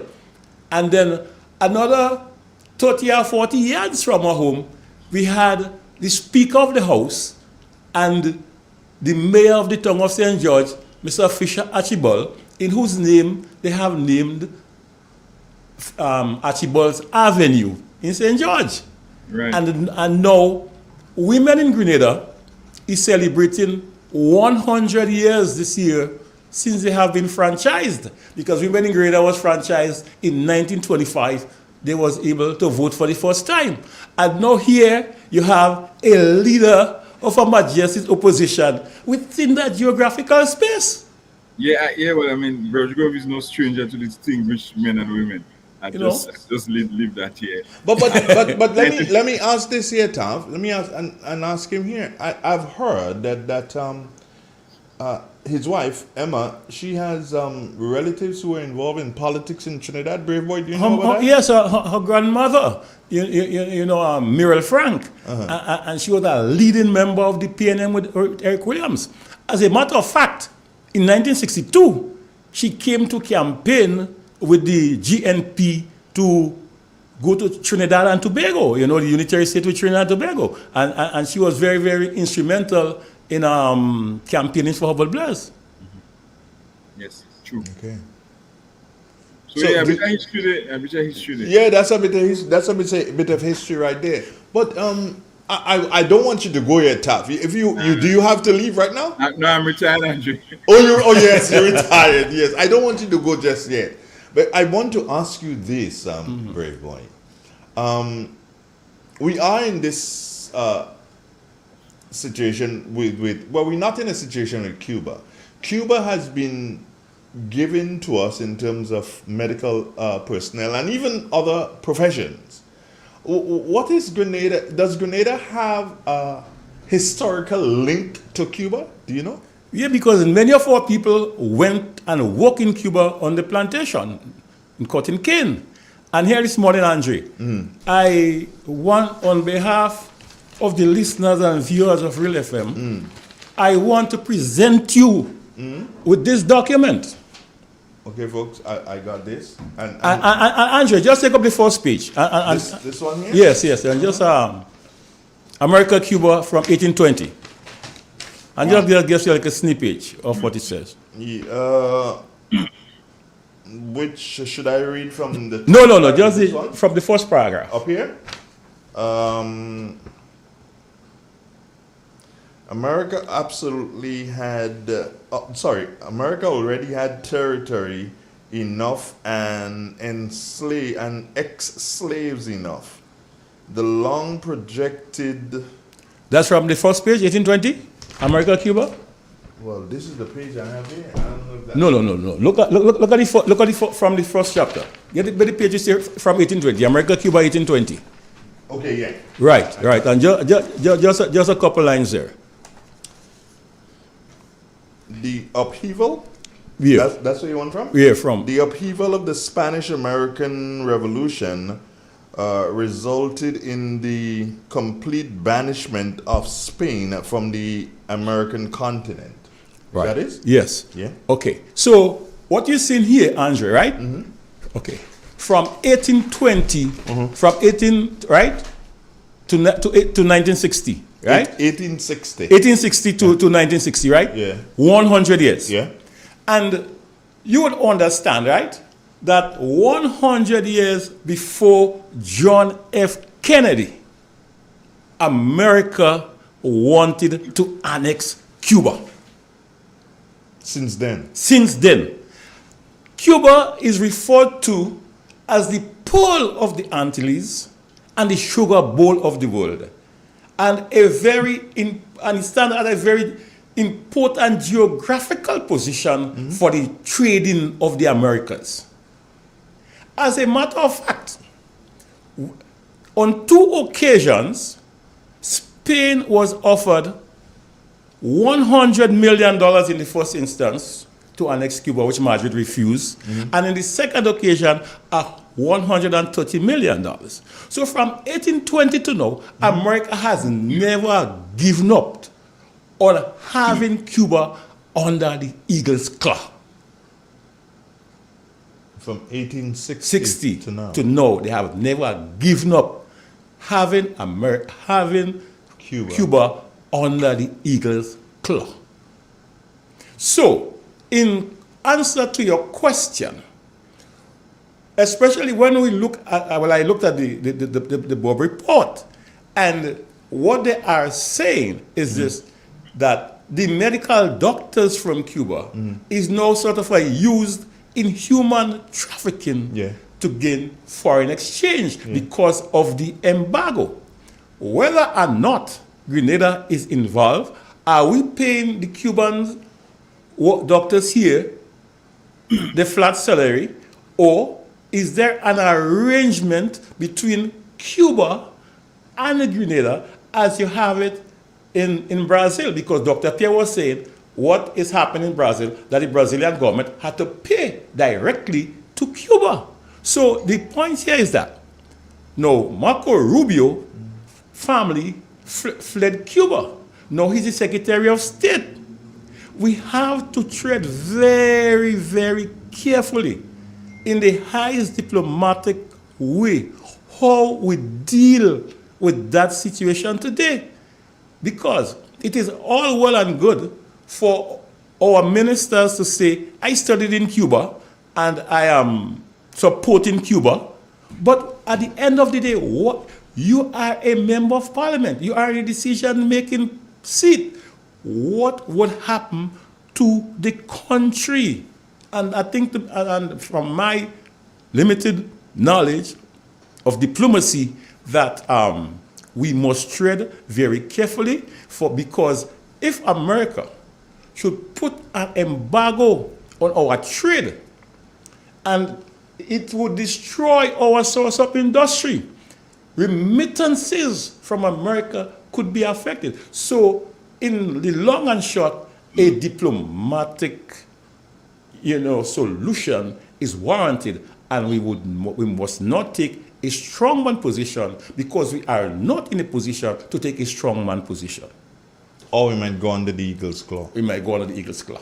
Eagle's claw, that Chinese movie now, but eagle's claw. And this is why, Andre, I've given you this document, so you can go through it in your own time, page by page, and see how America is not giving up on putting the pressure on Cuba. And any country that has any relationship with Cuba, despite what President Trump is saying, but they know that Russia is a conduit of Russia to spread communism to the region, and that created the collapse of our revolution. Because despite how we are hailing Cuba, how Cuba give us so many assistance to the revolution, what have you, but Cuba was only the conduit of Russia to channel the resources to Grenada.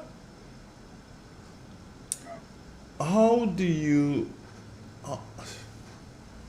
view this whole situation now, as from your perspective where you sit?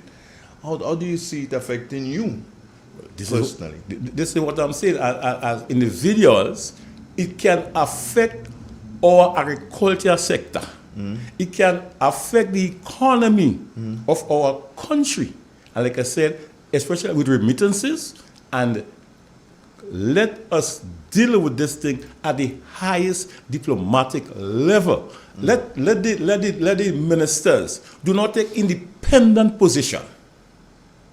I think we should not, the ministers of government should not take an independent position, but it must be a collective agreement with the government and train diplomats as to how we must go about addressing the situation. It can affect all of us. This is my take. Okay. All right, let's move from Cuba a bit and let's come back to Grenada. We've had two major celebrations recently, i.e. Emancipation Day and also Spice Mass. I'm trying my best to educate myself inside my brain not to refer to it as Carnival anymore. Yeah. Spice Mass. We've had Emancipation Day and Spice Mass. Speak to us about, from a historical perspective, about Emancipation Day. Okay. And I want you to tie in the fact that the people at Munich, because I've heard that the people at Munich were never slaves. No. Also, right, so I want you to also those at River Sally. River Sally here? Yeah, and at Willis. So, okay, well, educate me. Tafa, you're getting education this morning, bro. 1834, Mr. Pierre. That's your number now, 1834. 1834, you see? 1834, 52. Yeah, all right. The evolution. Yeah. So, in terms of the people of New Hampshire, Willis, Munich, River Sally, right? They came on the last shipment so they were emancipated on the sea. Oh. They was not landed. They didn't land their slaves? No, before. So when they got here, we were already emancipated. But what I think is extremely important is to understand that emancipation, there is a big hype about emancipation. But the fact is that the emancipated went home empty-handedly. What are we celebrating on Emancipation Day, August 1st? Is the freedom of not being owned by a plantation owner, not having to do forced labor, but at the same time, on the 2nd of August, we had to go back to the plantation because we had nothing. The emancipated were left empty-handedly, 23,000, based on the records, that you had 23,000 slaves in Grenada at the time of emancipation. But the plantation owners got over 600,000 pounds from the 20 million pounds that were given to the plantation owners in the Caribbean.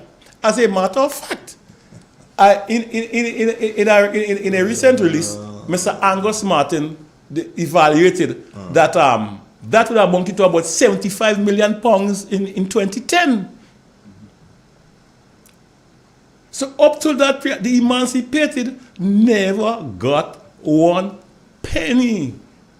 If you look, Andre, and we look at America, right? In 1863, right? They were emancipated 29 years after Grenada. Abraham Lincoln, his emancipation plan was to give every slave 40 acres of land and a mule. Lincoln was assassinated. Johnson came into the White House. That was abandoned. So the slaves never got anything. Same thing happened here. Can you imagine?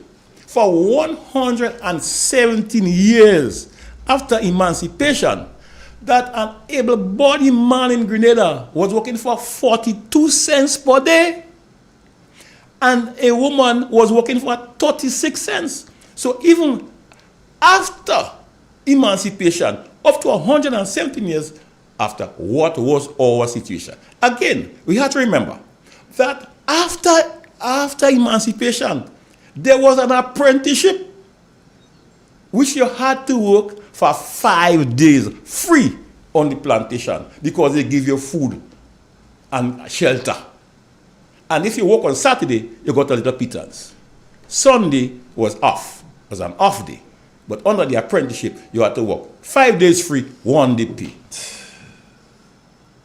So I think it's extremely important that the post-emancipation period should be, we should account, we should really teach our people what happened. Yes, we were emancipated, but what happened after the emancipation? And I think it is extremely important that that we educate our people, not only about emancipation, but the post-emancipation period, how our people had to live. Again, you look at the crop sharing situation, where lands were given to the emancipated, and you had to work on the plantation, and the crop had to be bought by the owner of the plantation at whatever price they agreed upon. The people of Shanti, Mel and Mali say, no, that level of exploitation is too much for us. The Indians did not come here by chance, but they came because of the protest of the people of the estates in this community. The magistrate, they went to court. The magistrate, Mr. Romney, was flogged. The priest had to intervene. So when you talk about the dominance of the courtyard in St. Patrick, it has that historical event that took place there, when Governor Hamilton had to set up the militia by boat to stop the violence up here. The priest had to intervene. Our people was put under serious pressure. So there had to be some form of revolt. So we're talking about repatriation today and so Reparations? forth. Reparation. Right? Reparation. Do you believe in that? How would it be done?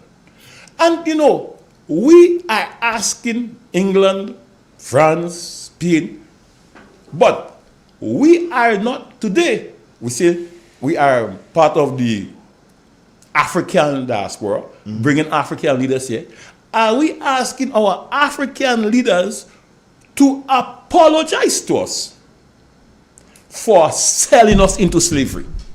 Because without the involvement of the African leaders, we would not have been sold. Tafa, you hear that? Yeah, Andrew, that is really true. I'm basking in this historical context.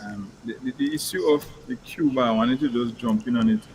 I'm still hopeful. I believe Grenada has some very smart people. And I'm still hopeful that we will learn to negotiate. I mean, we cannot interfere with America and its interests in Cuba, or the long-lasting historical angst that existed between the two countries.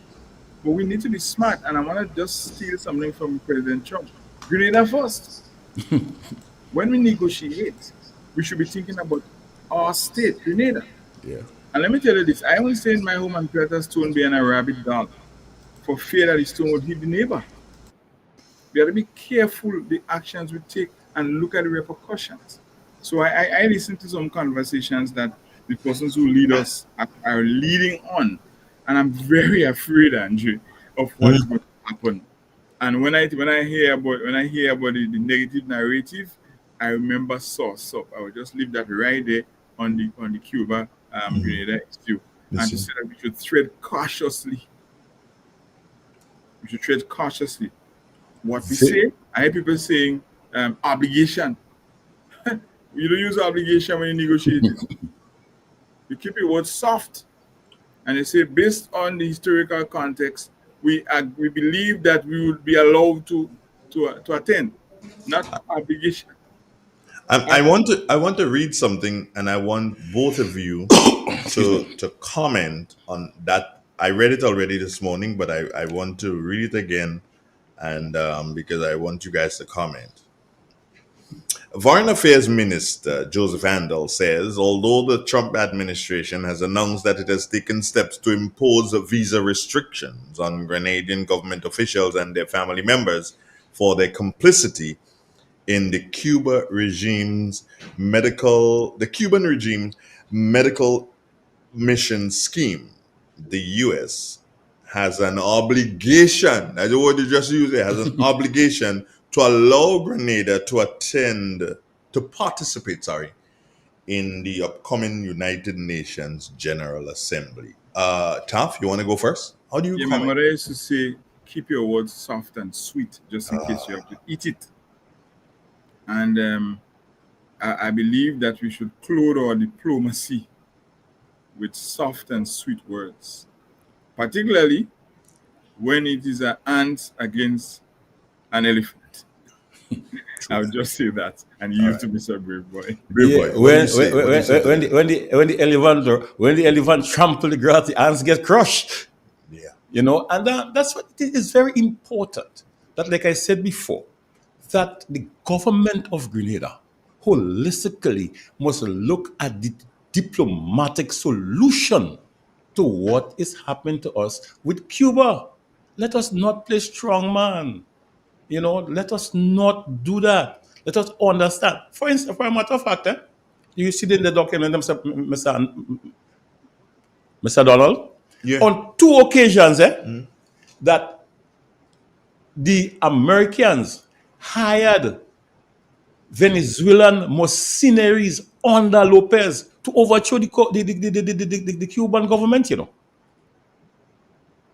You go and read it in this document, right? That they so America and Cuba, this feud is not young, and anybody who is involved in anything with Cuba, especially where they talk about money laundering and now human trafficking, and if we are put in that space, then we must tread very carefully. From a diplomatic standpoint, we need the best we have to negotiate with the America in that area. We need the best diplomats. Speaking of diplomats, Mr. Pierre, you have connections with the best diplomats in the world because they did give you a big certificate, didn't they? What was that certificate they gave you? Oh, you're talking about the Chinese? Of course, Chinese. Ain't no better diplomats than the Chinese. Confucius, man. Medal. It's a great one medal. A medal. Yeah, What was that medal about? Well, we did some supportive work for the Chinese. I don't want to give you the details, but it's known that the government was extremely happy, and it's all in the interest of law enforcement, right? Not politics, law enforcement. And we pride ourselves in understanding that we're part of a global space, and to have success in trans-organized national crime, we have to work together. And that's what we did. And the Chinese was extremely happy, and they felt it was important to award me with a prestigious Great Wall Medal. I understand that you're probably one of the first persons in the Caribbean. Yeah, man. Yeah. Outside of China, probably to receive such a medal. Yeah, true. That's true. Okay, and you don't wear it? Nah, I have it secured with pride, man. I don't expose it to too much sunlight. Okay, I got you, my brother. I got you on that one. So yes, brave boy, come back to you. And we came back home, so we're talking a bit about emancipation. Yeah, emancipation. All right. Now, there's a big question I want to ask, but I must ask you separately about carnival, which is what we call carnival. And I'm saying, for crying out loud, let us call the thing what it is. The thing is not carnival, it is Spice Mass. What say you? It is Spice Mass. And Andrea, the first time I came in contact with you and your station was when I spoke about Spice Mass, the different definition between carnival and Spice Mass. That was my first encounter with you. And I remember I had called late the morning, so I was the last caller. So you say, okay, we can continue that conversation to tomorrow morning. And that's where the conversation or the relationship between you and I started. Yes, true that. True that. Yeah. So carnival. What is carnival? Carnival, carnival, come from two Latin words, flesh and veil, farewell. It is a pre-Lenten celebration that started in Venice about the 11th century. So you will have that period of Mary making between the feast of the Epiphany and the Monday and Tuesday preceding Ash Wednesday. Ash Wednesday is what determined when Carnival would be. So right? So despite the fact that Carnival does not define Ash Wednesday, but Ash Wednesday defines Carnival. And that 7 weeks leading up to Easter, right? The risen Christ. That is how it's covered. So it's a period of merrymaking where you have different type of display of art and merrymaking, like it is today. Yeah. Okay? But it was during the month of February, more or less February.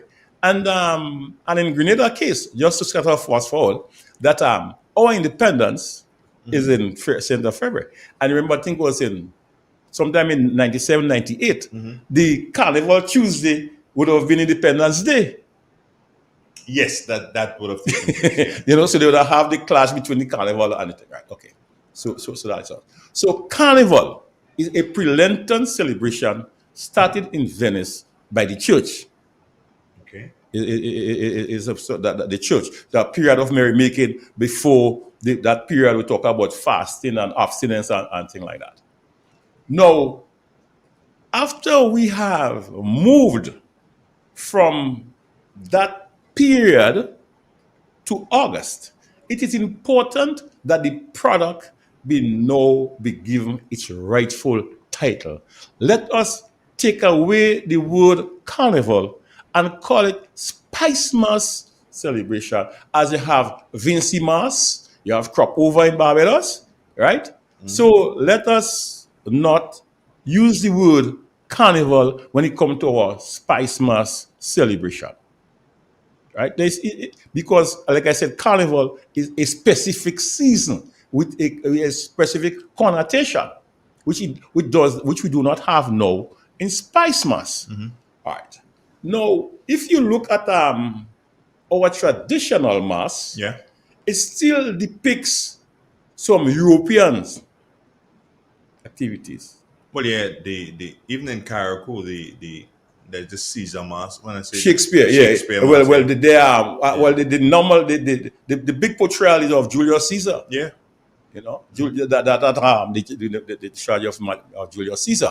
Oh, I come to bury Caesar, not to praise him, and the evil that men do live after them, and so forth. So they really do Mark Antony and Marcus Brutus, the two characters. These are the two main characters in the whole thing. In the whole thing, you know, and they will say, so Mark Antony will say, I come to bury Caesar and not to praise him, and the evil that men do live after them. The good is often interred with the bones.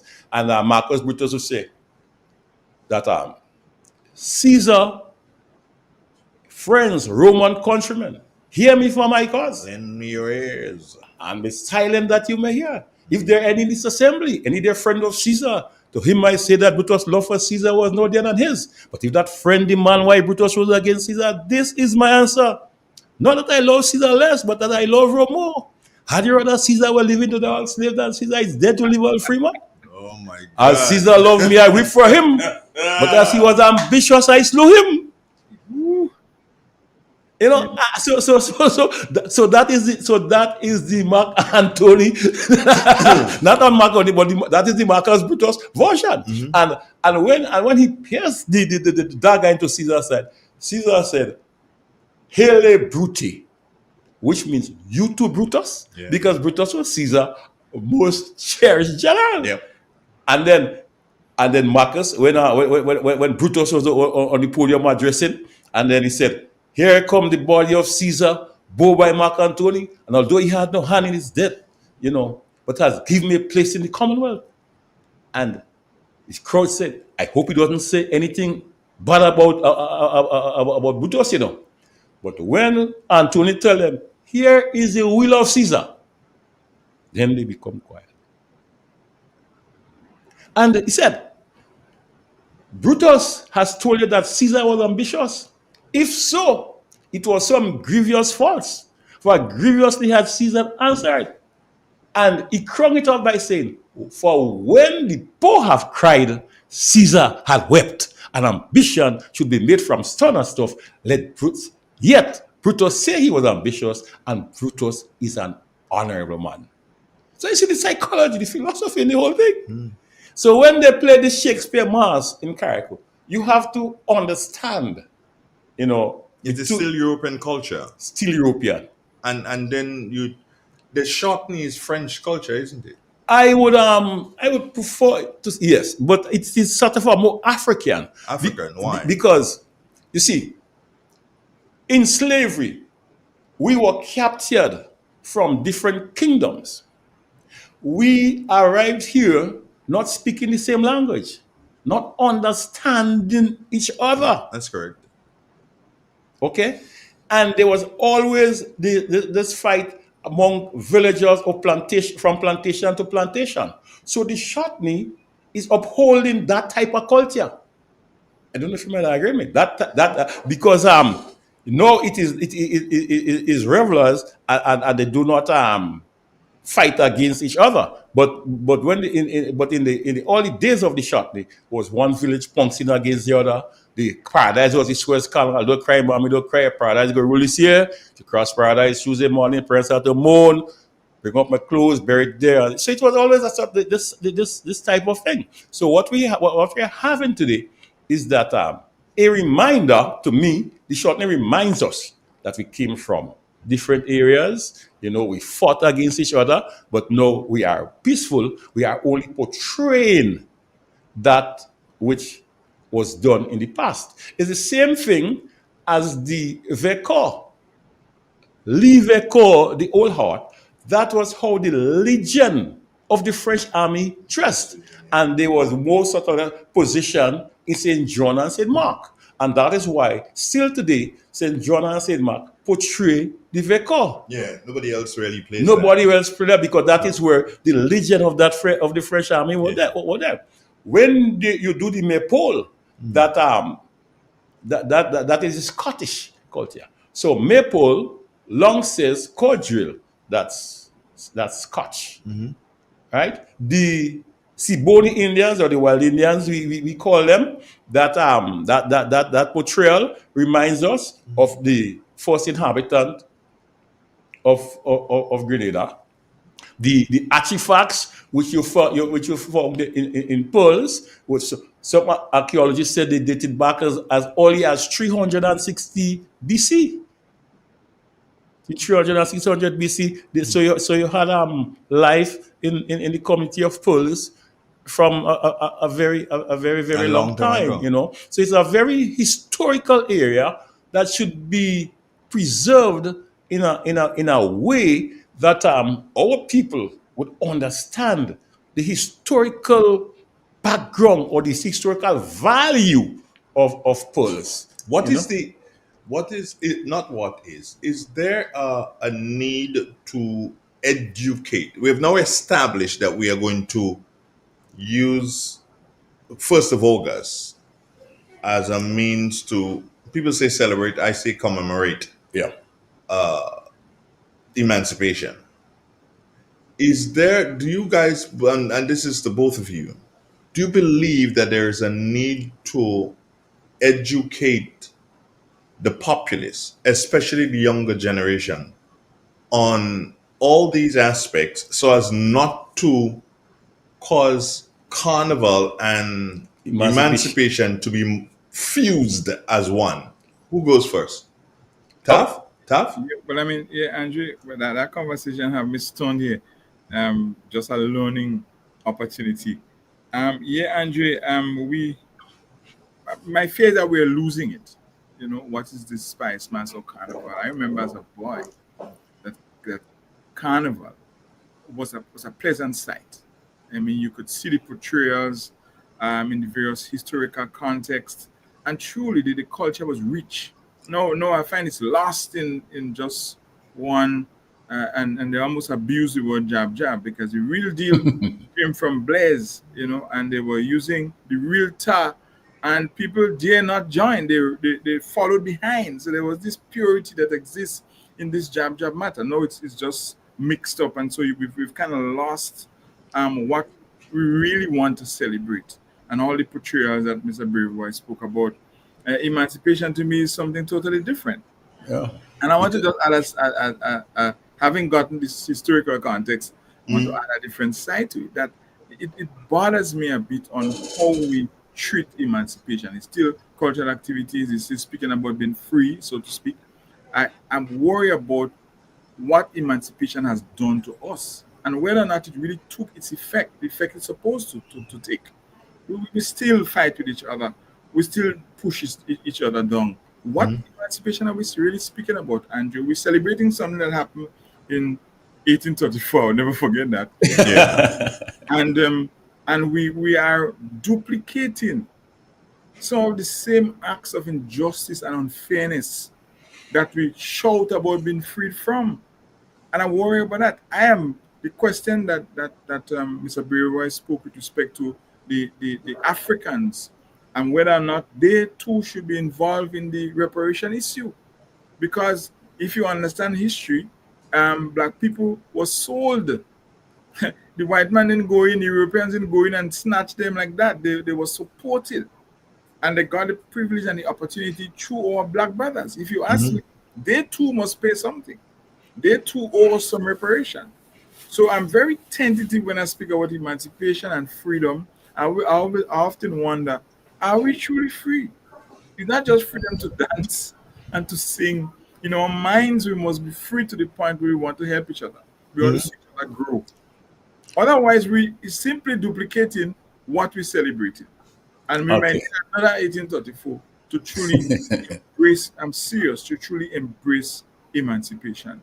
And those are my thoughts. Yeah, I agree with Mr. Pierre because as a matter of fact, when we really look at the whole aspect of emancipation, now the mosquito, the mosquito was the most important weapon in the slave trade. Yeah, of course. The guns that were made in Birmingham in England, when they were sent to the proof room, the barrels were grinded and so they gave the African inferior ammunition. So by the time you fire one shot from the whole gun mash up. And that was the value of three slaves. When the malaria and dengue fever was in full blast in Africa during the slave trade, the Dutch developed a system they call trust. What did they do? They paid the African agent who sold slaves in advance. So the Dutch sailors did not lose as much sailors and crew members as the British and the French because the Dutch paid in advance. So the Africans fully participated in the selling of us to the Americans, and they must be responsible. They must be held responsible. So I think it is hypocrisy that all the blame is put on the white man and we are not asking them to compensate us. Whereas our brothers and sisters in Africa, who we are now embracing, we are not even asking them for an apology. When they was the biggest agent and traders in the slave trade. Who went into 200 miles away from the shore, put shackles on our foot, put big iron in our neck, and brought us to the shore. It was not a white man. The white man did not invade Africa. The mosquito stopped them. The mosquito stopped them. Okay. And then when the penicillin was developed, was not for us, but was to save the soldier, to give them to develop the immunity in them so that they can continue in the slave trade. As a matter of fact, in 1441, when Gonzales brought the first 12 slaves to Portugal, They did not work on the plantation. They were held as curiosities in the palace of Prince Henry V. And other people from came because they never saw black people before. So Amen. Europeans first saw black people in Portugal. You understand? But we are saying that a post-emancipation education is extremely important. At this time. At this time, slavery must be given its prominence, and we must hold the Africans responsible for selling us. They must not escape. We must teach our children today that we were sold by our own people. The King of England, the royal family, yes, they participated, was a lucrative industry. It's a business. It was a business. And they participated in the business. But who? Who was the merchants? Who was the sellers? Who captured us? Who made us captives? We captured ourselves and sold ourselves into slavery. But do you know that what you're saying, what you both are sort of alluding to here, that is not a welcome statement. Whether I welcome it or not is the fact. Yeah, it's not a welcoming It statement. is the fact. The Dutch, like I said, I wonder what Ali Gill is going to say. they paid you in advance, you know. Today, if you come in and go in a man shop and say, look, I want you to trust me something that until I get paid, right? So now, yeah, right. But it is reverse. In slavery time, you are paid in advance before you give me the cargo. And what was your cargo? Human cargo. So you were paid in advance to capture me. I got you. Interesting. All right. Mr. Andrew, I have to leave now. I know. Obviously, it's been a real pleasure and a historical oversight and enlightenment from this gentleman. I treasure him greatly. It was a real honor being on your program. So I've been in the same space with two great men. It's obviously a privilege. Do remember that there was a proposal that you agreed to. Huh? We have a conversation on that. Give me like a time to go on the beach. Okay. I'll give you some time to get to the beach, but we'll talk about that. Take care of yourself. One love. Hey, Tafa, it was nice having you, man. One love. Yeah. Thank you. Okay, bye-bye. Andre, going back to the question of carnival, right? No, from my perspective, carnival has been depleted. Spice matter, yeah. Okay. Because I'll tell you. Now, during the original carnival, before Spice Mass, right? Every village in Grenada had portrayals of carnival. So, for instance, in my community in Bush Grove, right? We did not have to go anywhere out of Bush Grove to see mass. There were a lot of mass passing through our community. For instance, I heard last night also beyond the headlines where Ali and Ramsey was talking about the steel band, and you have 4 or 5 steel bands. Now, between Paradise and Byland, you had 5 steel bands, you know. What? You had 5 steel bands, you know. You had Paradise, you had Lafayette, you had Mount Hunt, you had Maribor, you had Bylands. Ask Mr. X. His father and uncle and them used to play steel band in Maribor. They had the band. As Clifford Bridgman, he could tell you Mr. Brand sponsored a band in Mount Hunt, the Agricultural Steel Orchestra. you understand? In Subiz, you had the Paramount Steel Orchestra. That steel band was sponsored by the Paramount store, which was owned by Miss Bell at the time. Right? Okay. Let me just fast forward here, Andre. Now, in 1972, right, when the constituencies in Grenada was divided into 5 new constituencies were added, right? Now, then you're gonna say, Miss Bell nephew go be running for Gary in this audition. You say which one? You say the tall one, man, the one who all they buy the bay and they buy Bronx Betty drinking rum. Well, let's say he win already. Tate, because they was involved in the steel band movement in Subiz. and he and his brother Walter worked with Miss Marjorie Bell in the Paramount store, and they had big bands coming from Sobeys with the still band, the Paramount still orchestra. So you win already. Yeah? You win already? Yeah, man. He went already because he was involved in the community. Involved in the culture. So that's what I'm saying is this, that we have taken away the masquerade from the communities, and we don't want to centralize it and bring it into the Kiani Boulevard. I'm certain, Andrew, as a young man, you must have stayed somewhere here in Certes, and you saw a lot of mass. The people in Tivoli, they came out.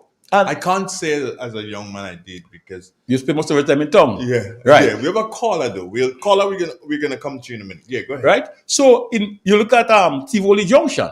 It was a big economic spin-off for the people, the vendors in that community. A lot of people came into Tivoli Junction to see mass. A lot of mass passed through, just like in Bodgrove. The people of Ladig and Union and these places, they will come in Ladig by Harold Noel Junction, and they would stay there with their children, and a lot of mass will pass through. You go to Granbra by Kerry shop, that's where the guys do the bamboo walk and the barber and thing now, and a lot of mass pass through. So, do we have the same volume of the population now participating in Spice Mass? We don't. So the product has been depleted, and it is taken away from the population. So if we want to say that there should be some collaboration between emancipation and carnival, how does the community involvement? What is the community involvement there? That's a conversation we must have. Jab. No, that's a little one, because like he said, the missionaries, right, among the traditional mass, the missionaries said that everything black is Satan. And what we had was devil mass, devil. That is how it was called. Today we call it jab. And we are incorporating it with emancipation. We said, that is how the slave mimic the plantation owners. No. Is that true? I don't think so. Because, for instance, what we used to have at Mama Can, the Cambole, right? Cambole was celebrated at Mama Can because Mama Can grew the largest cane, one of the biggest cane fields we have, and that's why she's called Mama Can, Mother of the Cane. Mother of the Cane, and if you say Canbae because they grew blighted cane, so that's Canbae. So during the celebration, that coincided the two things. So you had that big celebration of the Cambole, and the Africans participated with the drums and the stick fighting, and all the other African culture was exhibited on the night of the Cambole. Right? Now the jab, the painting of the tire and the horn and the tail, that is how the devil was portrayed after Satan fell out of grace. Right? That is how so they told us that Satan is black, Satan is the devil, and we portray Satan. It has nothing to do with the emancipated, because there is no African state that plays carnival. So the Africans didn't bring carnival here. The French brought it. And what we're doing today is just a matter of celebrating and continuing with a culture that was brought to us. It's just like cricket. Cricket was introduced to us here by the British. I don't know if I have it right. Well, you do. This is my definition. Based on what I know, the cricket is not our sport. No. We only had to fill and bowl, and that's why we end up with so much good fast bowlers. Yeah. And then we played with all kind of wood knot and all kind of thing. We had no gears, so you had a good batsman to protect his foot. Yeah. Ball can't hit you in your parts. Ball can't hit you for because that thing that comes. The no-co, when that hit you, the no-co, you're gone. No, you're gone. You can't let that hit your foot. You know, and then we came the master of the art. Oh, he learned to bowl before he learned to bat anyway. Oh, yeah. We had to feel, okay. We had to feel and bowl. No, Andre, let's just look at another situation here. As we're talking about how the disparity among our people. Right? In our country, lawn tennis. Let's take lawn tennis, for instance, right? The Richmond Hill Tennis Club. Black boys couldn't play lawn tennis with the white. No. Right? They were ball boys until the Tantin court was built. When Hayden Ashton, who was a ball boy, made headlines in Grenada on the torchlight of the West Indian from ball boy to champ. Because the court was not only built, but the government at the time, the Labour government, brought in a professional coach in the name of Alan Cook to teach the ordinary folks in Grenada to play lawn tennis. And Hayden Ashton emerged as a champion. And then Gary built the Carnage court after that. Well, the coach was built by Gary. Yeah. You know? After the Taunting one, then he built the Carnage. And then Grand Dance. Grand Dance was just, no. After the Taunting, it was Grand Dance. Yeah. After the Carnage was Grand Dance. Yeah, you know. So we look at this disparity among our people, how we was looked at. And that is why I'm saying that come October 10th, is something that as Grenadians we must look into. Because it was on that date we became citizens of Grenada after emancipation. On October 10th. October 10th, 1951. That was a time of adult suffrage when every Grenadian above the age of 21 was able to vote for the first time. And that's why I'm said earlier on that the women of Grenada today, they are celebrating 100 years since they were franchised. But there was also a limitation that they were franchised at the age of 30 years and voted for the first time in 1925. So today, where is it? 75 years, we are celebrating 100 years. Yeah. America was in 1924 when Kamala Harris ran. Just the other day. 1920. So it goes back to show how the level of politics were in Grenada at the time. How well-rounded we were, the level that we were at during that period. St. George is the capital of the Windward Islands. Speak to that a bit, because I've said that to a number of people and they tell me I'm joking. And I'm going to ask the question straight. What was Grenada's position in the Windward Islands, meaning Dominica, St. Lucia, St. Vincent, and Grenada? Yeah. What was Grenada's position? We led. We were the beacon of the Windward Islands. Mm-hmm. Now, in 1762, when Grenada was annexed to the British under the Treaty of Paris, and Robert Melville came to Grenada before the British government, he established the government of Grenada. And the government of Grenada was Dominica, St. Vincent, Tobago, right? Tobago.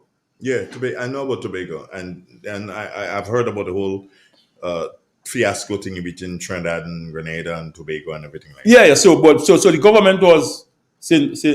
Vincent, Dominica, St. Lucia. No, St. Lucia replaced Tobago. Oh, you see, after Ralph Abercrombie overthrew Dan Shakan and Trinidad became British, then Tobago was removed from the administration of the Windward Islands and put under the administration of Trinidad, and St. Lucia replaced Tobago in the Windwards. So Grenada was the seat of the assembly, and St. George's was the capital of the Windward Islands. up to 1970, when you had one radio station, we know the Island Broadcasting stuff, WIBS. It was stationed here. You look at our secondary school. I know what is today GBS. That was the grammar school, right? And you look at people as Crampton and Eugenia. You had she went to, was it Convent High School? One of them. Then you had Desmond Height, who then became the guy on the money, the guy who signed in Guyana. The one who signed Dwight Venner. Yeah. They came to school here. So it tells you that that we were a notch, or more than a notch above the rest. A cut above. A cut above. You know, even in party politics, the Grenada was ahead of Trinidad in party politics because the GLP started in 1951. You know, someone is, before you go on, someone is stupid enough to ask me if I didn't start in whips. Me started. You didn't know about who my Charles? My uncle worked in whips. Yeah. My uncle was Mike Silver. Okay. So to you who want, no, I didn't start. You know, and I'm not that seasoned. I'm not that old. You know, right? And so that is what happened. There's a caller. Good morning. Good morning, gentlemen. Yeah, move from your radio, please. Yeah. Don't let me have that problem. Oh, that was a marathon. Yeah. Yeah, real extra great. That was great. You expect anything different? This is a radio station of greatness. Not that I expect, but I didn't expect so much to come out. Well, yeah, you see, I keep telling y'all I failed y'all on Tuesday, so I had to come with a bang to say, well, I'm back. I want to still find out from Mr. Mr. Who? Brave Boy. Oh, Brave Boy. How in his head those things stay. Although I hear he see something, but I still don't believe enough to photographic memory stay inside his head. Well, Clifford, you can see I have no script. I have. So how they stay? Yeah? How those things stay inside it? It's a gift from God. It's a gift. I don't beat up myself to find out what, but I said to you, I said to be before that when we were going to school, that poetry was a subject, and you had to memorize, and you had to retain a lot of things. Mm-hmm. So as you go through life, you know, a lot of things stays with you. Mm-hmm. You know, right where the minister is staying now, Delma Thomas. Mm-hmm. Right in the gap to go in there. That's where the steel band was. All right. Right as you enter the gap in pole gap. Pole gap. All right. Right. That used to be a banana shell, and they used to use it to store the pans and to practice and whatnot. So that was the Mountain Agricultural Steel Orchestra? The Cultivator Steel Orchestra. Cultivator Steel Orchestra? Yeah, that was the name of it. The Cultivators, okay, yeah. All right, okay, all right. Stalin's father was Stalin. Yes. Stalin Rumen's father. He is still living, and he was at once in charge of the band. Oh, really? I feel Rumen. Right. And that is why I said, in Maribo, you can reference Mr. X. Yes. Mr. Pancho, the Pancho brothers. Innocent Pancho, and they led still band. That's Mr. X father. Right. Okay, so Clifford, I could ask you something? They led still band there. So just like you ask him, how you remember that? How come you remember that? It's just that his memory. His memory is a bit better than yours. That's all. Not a little bit better. What he remembering, I can't keep that at all. No way at all. Right, that man reading a whole how much books without, and he give you figures, you know. Mm-hmm. Dates and figures, you know. That ain't easy to keep, you know. That's smart guy. Good. Clifford, let me ask you. Do you remember in what year Cajuna was acquired? No, but I remember it was Marklish Estate. Marklish was, I think Marklish had sold to this funeral man, what do you call him again? McQueen. Yeah. Right, I remember that. And the funeral man, McQueen. That man used to start races, man. That was his father.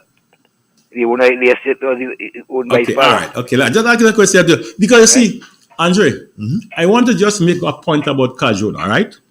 No, I heard, maybe it's true a little bit, but we see we did a lot of little things today. No problem. That Pastor Lewis, not too long ago, was crying out Yes. How his son, Yes, disenfranchised. Disenfranchised. Yeah.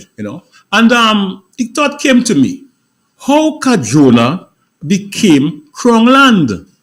Kadrona estate was owned by Mr. McQueen. Yeah. Right. Mr. McQueen bought Nyanganfor from T.E. Noble Smith. Yeah. And he left Kadrona and went to live at Nyanganfor. Yeah. The you house. Too. Yes, right. Right in that, just between the church in that Pentecostal church, Mr. Pierre and his wife attend there. That's right. And next building that was the McQueen's funeral home, right in Grenville, opposite Welfare. Right. So when Mr. McQueen left Kadrona and he went to live in Nyanganfor, his son John McQueen used to play with a combo in St. George's, Maniacs, and the house became a party place. Kadrona House was a party place. Right. Then the government of Grenada, under the Acquisition Act, acquired Kadrona Estate, and the house became an home for the aged. Yeah. And I have a brother there right now. And so Kadrona lands became Crown land. But remember, Kadrona land is boundary with Granby Estate. And government had take Granby Estate. And Granby. Right. So part of what Granby Estate is just a road that divide them between Granby Estate and Kadrona Estate. What we call Cowpen. All that is Granby Estate. Well, nearly all the estates, nearly all the estate boundary each other. Right. Like Balthazar boundary with Granbra and and so forth. That's it. Right. So some areas that you may call Kadrona might be Granba. Could be Granba, it could be Granlet. Yes. It could be Lakabeke. But all these lands were acquired. They came under the Acquisition Act. Yeah. So today, someone in authority who was a beneficiary of that property is now trying to deny another person access to the property. Yeah, I heard it too. Say that again. Somebody who are the beneficiary of the land for the landless, who live within the vicinity of Kadrona, is now in a position of authority to deny another person from getting access to the land. That's sickening. And Clifford, as you hear, no, Andre, no, as we talk about emancipation, I remember I heard some, I listen to your program many times when I have the time, that somebody was saying that emancipation were used by the plantocracy for horse racing. Now, it is true that we had horse racing in Grenada on 4 different times of the year. You ever saw horse racing, Andre? No. Right, okay. So you had 2 tough clubs. You had one in St. George, and you had one in Grenville. No, Norbert Nayak had the tough club at Telescope. That's right. He had a fallout with some of the horse owners, and they left Norbert Nayak in Telescope, and they went and they opened a tough club. They bought the area from Simon, and they opened a tough club there, and they call the place Sea Moon from the Simon Estate. And Branch and Ramdani and Houston. P.G. Houston in Victoria was involved. Branch, Willie Branch, Ramdani, Jack Bulldall. This man was in Robert Forrester. The man that was in charge of Briggs Lamont. Briggs Lamont. Yeah, Right, these people. Roy Donald. Yeah. Careful. For that matter, Careful Simon Pavilion was built around 1961. By the Gordon brothers. That's right. No, I'm just saying that to say, right, that you had horse racing in August, Monday and Tuesday. Yeah. Right? You had horse racing Boxing Day. Yeah. You had horse racing Easter. Monday, January, the New Year's meet January 1st and 2nd, and you had Easter Monday and Tuesday. So there were 4. Yeah. And you had 2 in St. Andrew and you had 2 in St. George. Yeah. The emancipated, right, was very involved in in the system. They were not the horse owners, but they were trainers, they were groomed, they were jockey. Yes, sir. And I'm certain that somebody in the Pulse area might be listening to this program and they will remember one of Grenada's best jockey, Keza. That's the one who went to Barbados? Yeah, Keza. He ended up in Barbados. Yeah, and his son used to work at It's not his niece, grandniece or whatever. She's someone in England. She should be listening this right. time. Then his son used to work at the Grenville Cooperative Credit Union. Mm-hmm. So we had so that would not be his niece. That would be his granddaughter. Okay, so what I'm saying is this, right? But if we look at emancipation before the Rainbow City Festival with Jim and what have you, Africans never celebrated emancipation because apparently it did not mean nothing to us because we were left empty-handedly. But they didn't know. They didn't know we were left empty-handedly. They throw you up there, go to business. But you had to stay. You had to stay there because that's where you were. Andre, as late as the 60s, you had people living in barracks on certain estates. Oh yeah, we still have a piece of barrack and Douglaston now. You do? Yeah. Okay. So people, for that matter, there is a gentleman living here. Right. So the emancipated still live on their seat. Yeah. The emancipated still live there. So to say to us that the plantocracy didn't burn out emancipation, they use it for horse racing. And look at this thing, Douglaston is about 600 acres. A price was offered to the sellers, the branches. The owners. One used to sell. A company came down and they offered them $10-point-something million. They refused it. That would have given them something as $27 million. They refused it. Everything in Douglaston is gone now. Okay. So I'm just saying that to say Clifford, right? So we understand, Mr. Dollar, that emancipation and but somebody else may want to call you, man. Yeah. Okay, great. The emancipation and emancipated. What it meant to the emancipated. It didn't mean, did it really mean something to us? Because we were defranchised, you know. That's why I keep saying, and you've heard me saying, yo, we need to do education. Education. We need to do education. We must. About it because up to now, okay, yes, emancipation, that's when you're free as slaves. Yeah, what happened after that? Post-emancipation. What happened? What happened? What happened is to happening us? now? No. Yeah, we have a call online here on the WhatsApp. Biggerfoot, good morning.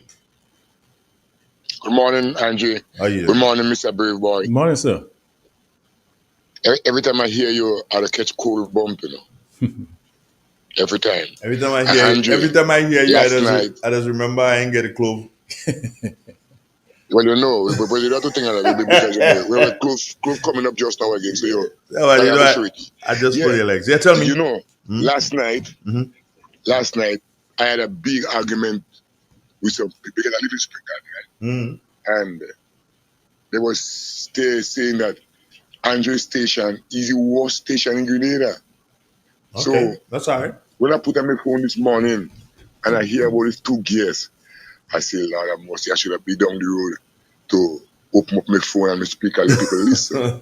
No. But Mr. Brave Boy, I would love, before you leave, I would love for you to go in some little more depth about Eminem Pierre political. But he'd have to come back because he only has 10 minutes. We only have 10 minutes left, so he'd have to come back. Well, you're living on the doorstep of Olympia home, you know. Because she grandmother was in politics in Trinidad. Yes. People in Spring Garden around, some people in Spring Garden brought go my age. Don't even know nothing. I hear you say the one when I see that man called me as stupid name. Okay, as a matter of fact, Yeah, so they were see. But let me tell you something. As a matter of fact, right? When Merrill Frank came to Grenada. But anyway, I'll go off and listen. I want to tell you, I'll reach out to somebody. Right. Yeah, one love. Okay, you have another caller? No, go ahead. So, as a matter of fact, right? When Merrill came to Grenada 60, she came armed with the constitution of the County and Borough Council of Trinidad. And just about that time, we had mayor in St. George, you know, in the Archibald. So and then you had you had the district board in Grenville. So what was done is that based on those documents, we created what we call the Community Development Council and the Village Council that came from the idea of Muriel Frank and to establish community centers. And that is why when I heard her granddaughter speaking passionately about the community center in Mama Kian and what was done, they must say, well, that's Muriel's granddaughter. Because she developed the thing, So, but like Mr. Donald, we must try to get all the information we can and to educate, especially this generation, on emancipation, slavery, post-emancipation. How did we get here? And we have to answer. One crop brought us here. Sugar cane. One crop. When Ovando was the president of Hispaniola College. Good morning. Good morning, Jay. Hey, what's up? Remember, you don't have we don't have much time, so you have to hurry. No. I did for the past hour, and I say I want to go and let me make one call before I go. Okay. Mr. Brave Boy, congratulations to you and the program, Andre. 100 thumbs up. I expected. I'll give you 1,000. Thank you. And I just want to remind Mr. Braver one more steel band from Montreach. We had a steel band in Montreach. Right? And then we had the first Sailors Show where Raymond Maitland took a truck and make it a battleship. And played. In them days, as a young boy, we got to play Look at Mass in Montreach by the pipe. All right. And on Tuesday, we go down to Montfenju. We couldn't go further than that. Right. And Montreach always had the yay, we used to call it, not jab, it was yay. Yay. And we were bad with our chutney. And in Hermitage with Fedna, that is where, man, you had the pretty much creativity. Right. Let me ask you, Bobby. You could have spell, you play yay? You could spell yay, but you could have spell confirmation? Yes, man. All right. But don't spell it yay, No. I could have spelled Manikou, I could have spelled Kanjak, and I could spell Kin. Keep your spelling verb. So you see, we have to understand, right? One crop brought the African here because of his physical strength. We saved the indigenous people of the region was saved by the African. Why? Because of our physical strength. Because the native was walked to the ground. They was unable to withstand the harsh and hard work of the plantation. And that was in the days of King Sugar. And that is why they still call Cuba the sugar bowl of the world. And she was not liberated until 1880. So we're back to where we started. Good way to wrap it up for this morning because we had 5 minutes before the 10 o'clock. Welcome anytime. A Tuesday is the best time. Call me at least 48 hours before so I can know that you want to come in on a Tuesday. But of course, you're always welcome whenever you want to come to deal with any particular topic. I really would love us to have another discussion again surrounding emancipation, because I believe that there is so much that our people need to know as it relates to emancipation. I think we're not necessarily... We're scratching the surface. Yeah, we're scratching the surface and we're not going in the proper... trajectory direction. Proper direction. Yeah. So there's a lot of need to know around here. Again, Brave Boy, I thank you so very much. I can't, and the audience cannot repay you for the amount of knowledge you've imparted upon us. And also our first guest, Tafa Pierre. I think that blend was really nice. Very. 1834 one. 1834, 52. Historical period one. 1834, yeah. So again, Brave Boy, thank you so very much for No this. problem, It man. was indeed a joy having you. And, At any time, Andre. At any time. well, I look forward to having you again. I don't know when it's gonna be, but I definitely look forward to having you again as on this program. Well, thank you very much for having me, and thank the audience for participating. Yeah, and they really liked it. So I believe they might be able to tell me when next they want to hear you. Thanks again, Brave Boy. My pleasure. All right, one love. This is Real 91.9 on your dial. Stay tuned. I've got more for you. Yes, I do. I have myself for you. For how long? I'm gonna be here maybe up until 1:30 thereabouts. Yeah. This is Real FM. Stay with us.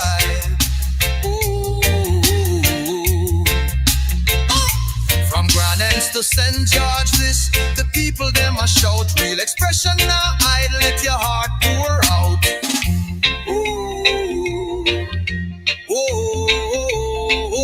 Microphone to the heavens, the signal strong and clear.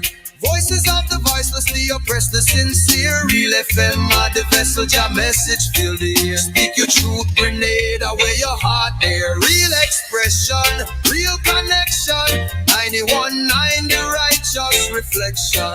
From the hills to the harbor, hear the nation sing. Real FM the song. Real expression on 919 Real FM. Unfiltered truth, cultural pride, and the power of radio to amplify voices in Grenada. Whoa! Tune in on the spice line, hear the airwaves free. Read. On the radio see. Whoa! No sugar-coated lyrics, no fabricated vibe, just the raw truth a flow like Mount Kwakwa tribe. Ooh. From Grand Anse to St. George, this the people them a shout. Real expression now, I let your heart pour out. Ooh. Microphone to the heavens, the signal strong and clear. Voices of the voiceless, the oppressed, the sincere. Real FM are the vessel, your message fill the air. Speak your truth, grenade away your heart there. Real expression, real connection. 91.9 the righteous reflection. From the hills to the harbor, hear the nation sing. Real FM the sound will make freedom ring. Real expression, real connection. 91.9 the righteous reflection. From the hills to the harbor, hear the nation sing. Real FM the sound will make freedom ring. Fisherman chant the blues, farmer hymn the rain. Mama shares her wisdom, youths them chant for change. The radio no silence the struggles we face. Amplify the joy, the pain, the grace. Not making of the rhythm, cocoa in the bass. Real FM hold the mirror to the spice all face.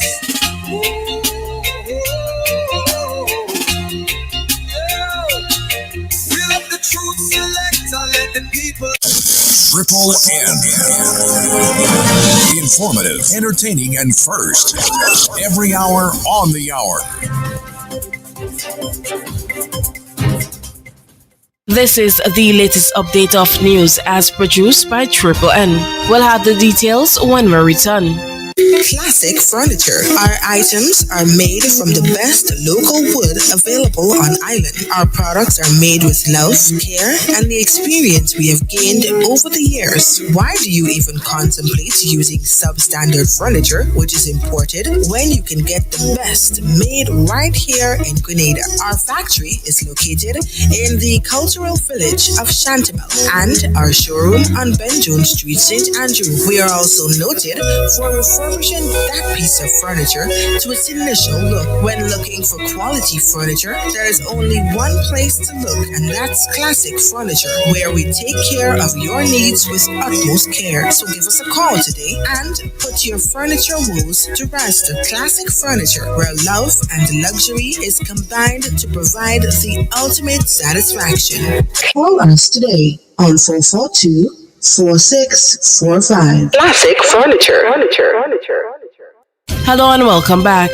Following last year's successful outreach, which saw nearly 2,000 Grenadians benefit from complimentary oral health care, the Sandals Foundation and Great Shape Inc.'s 1,000 Smiles project has returned to the island, offering free dental services to communities once again. This year, dental clinics are being hosted at Happy Hill Secondary School and Hillsborough Government School. Services run from Monday, August 18th to Friday, August 22nd, and again from Monday, August 25th to Friday, August 29th. Adults and children can access free cleanings, fillings, sealants, and extractions. No appointments required. In the region in Guyana, President Dr. Alfred Ali on Monday said that in an effort to simplify access to services, the single electronic identification system, essentially a new digital ID for all citizens, will facilitate registration for and access to the country's cash grant voucher program. The president was speaking at the commissioning of a new block at the North Rummelveld Secondary School. He also noted that he was the first person to be registered under the Digital Identification Card Initiative. This government can answer with confidence and with evidence, as we are seeing here today. We can point firstly to the investments we are making in healthcare. Every family knows good health is the foundation for a good life. Even your children, a good education rests on a good healthcare system. And when one looks at the voucher program, it is not a simple program. It is going to be integrated in our digital ID card. By the way, I think I got registered today to be the first person to receive the digital ID card. I have to pick up my ID card. It will be registered into the digital ID card. And why is this important for your children? Your children is going to grow up completely different from the way we grew up. We are collecting baseline health data from our children. So from a very early age, we can address their specific issues and address public health care through public education. And in sports, Kitonia Skipper led the Antigua and Barbuda Bina girls to a 2-1 win over Cayman Islands in Group C of the CFU Girls Under 14 Challenge Series in Trinidad on Monday. Skipper scored a brace with her first coming in the 6th minute before sealing the 3 points for the Bina girls in the 70th. The forward praised the team's execution of the game plan. We all planned that we were going to work together today. We're going to talk a lot, and as we all did that today, and it was very good communication, and we did execute what we were supposed to do today. This ends the latest update of news as produced by Triple N. I am your presenter, Kira Gonpot, thanking you for joining us. Triple N. Informative, entertaining, and first. Every hour on the hour.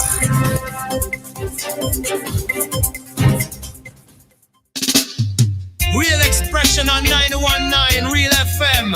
Unfiltered truth, cultural pride, and the power of radio to amplify voices in Grenada. Woo!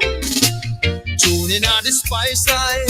In Grenada, we supply fertilizers, herbicides, seedlings, and nursery supplies, diesel water pumps, walk behind tillers, organic and environmentally friendly agricultural inputs. We're serving you from 2 locations at Birch Grove and booth 34 at the Vendors Market in Grenville.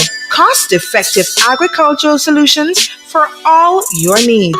Visit Gittins Home and Garden Center for the best in everything agriculture. Call us on 409-2175 or 438-4337.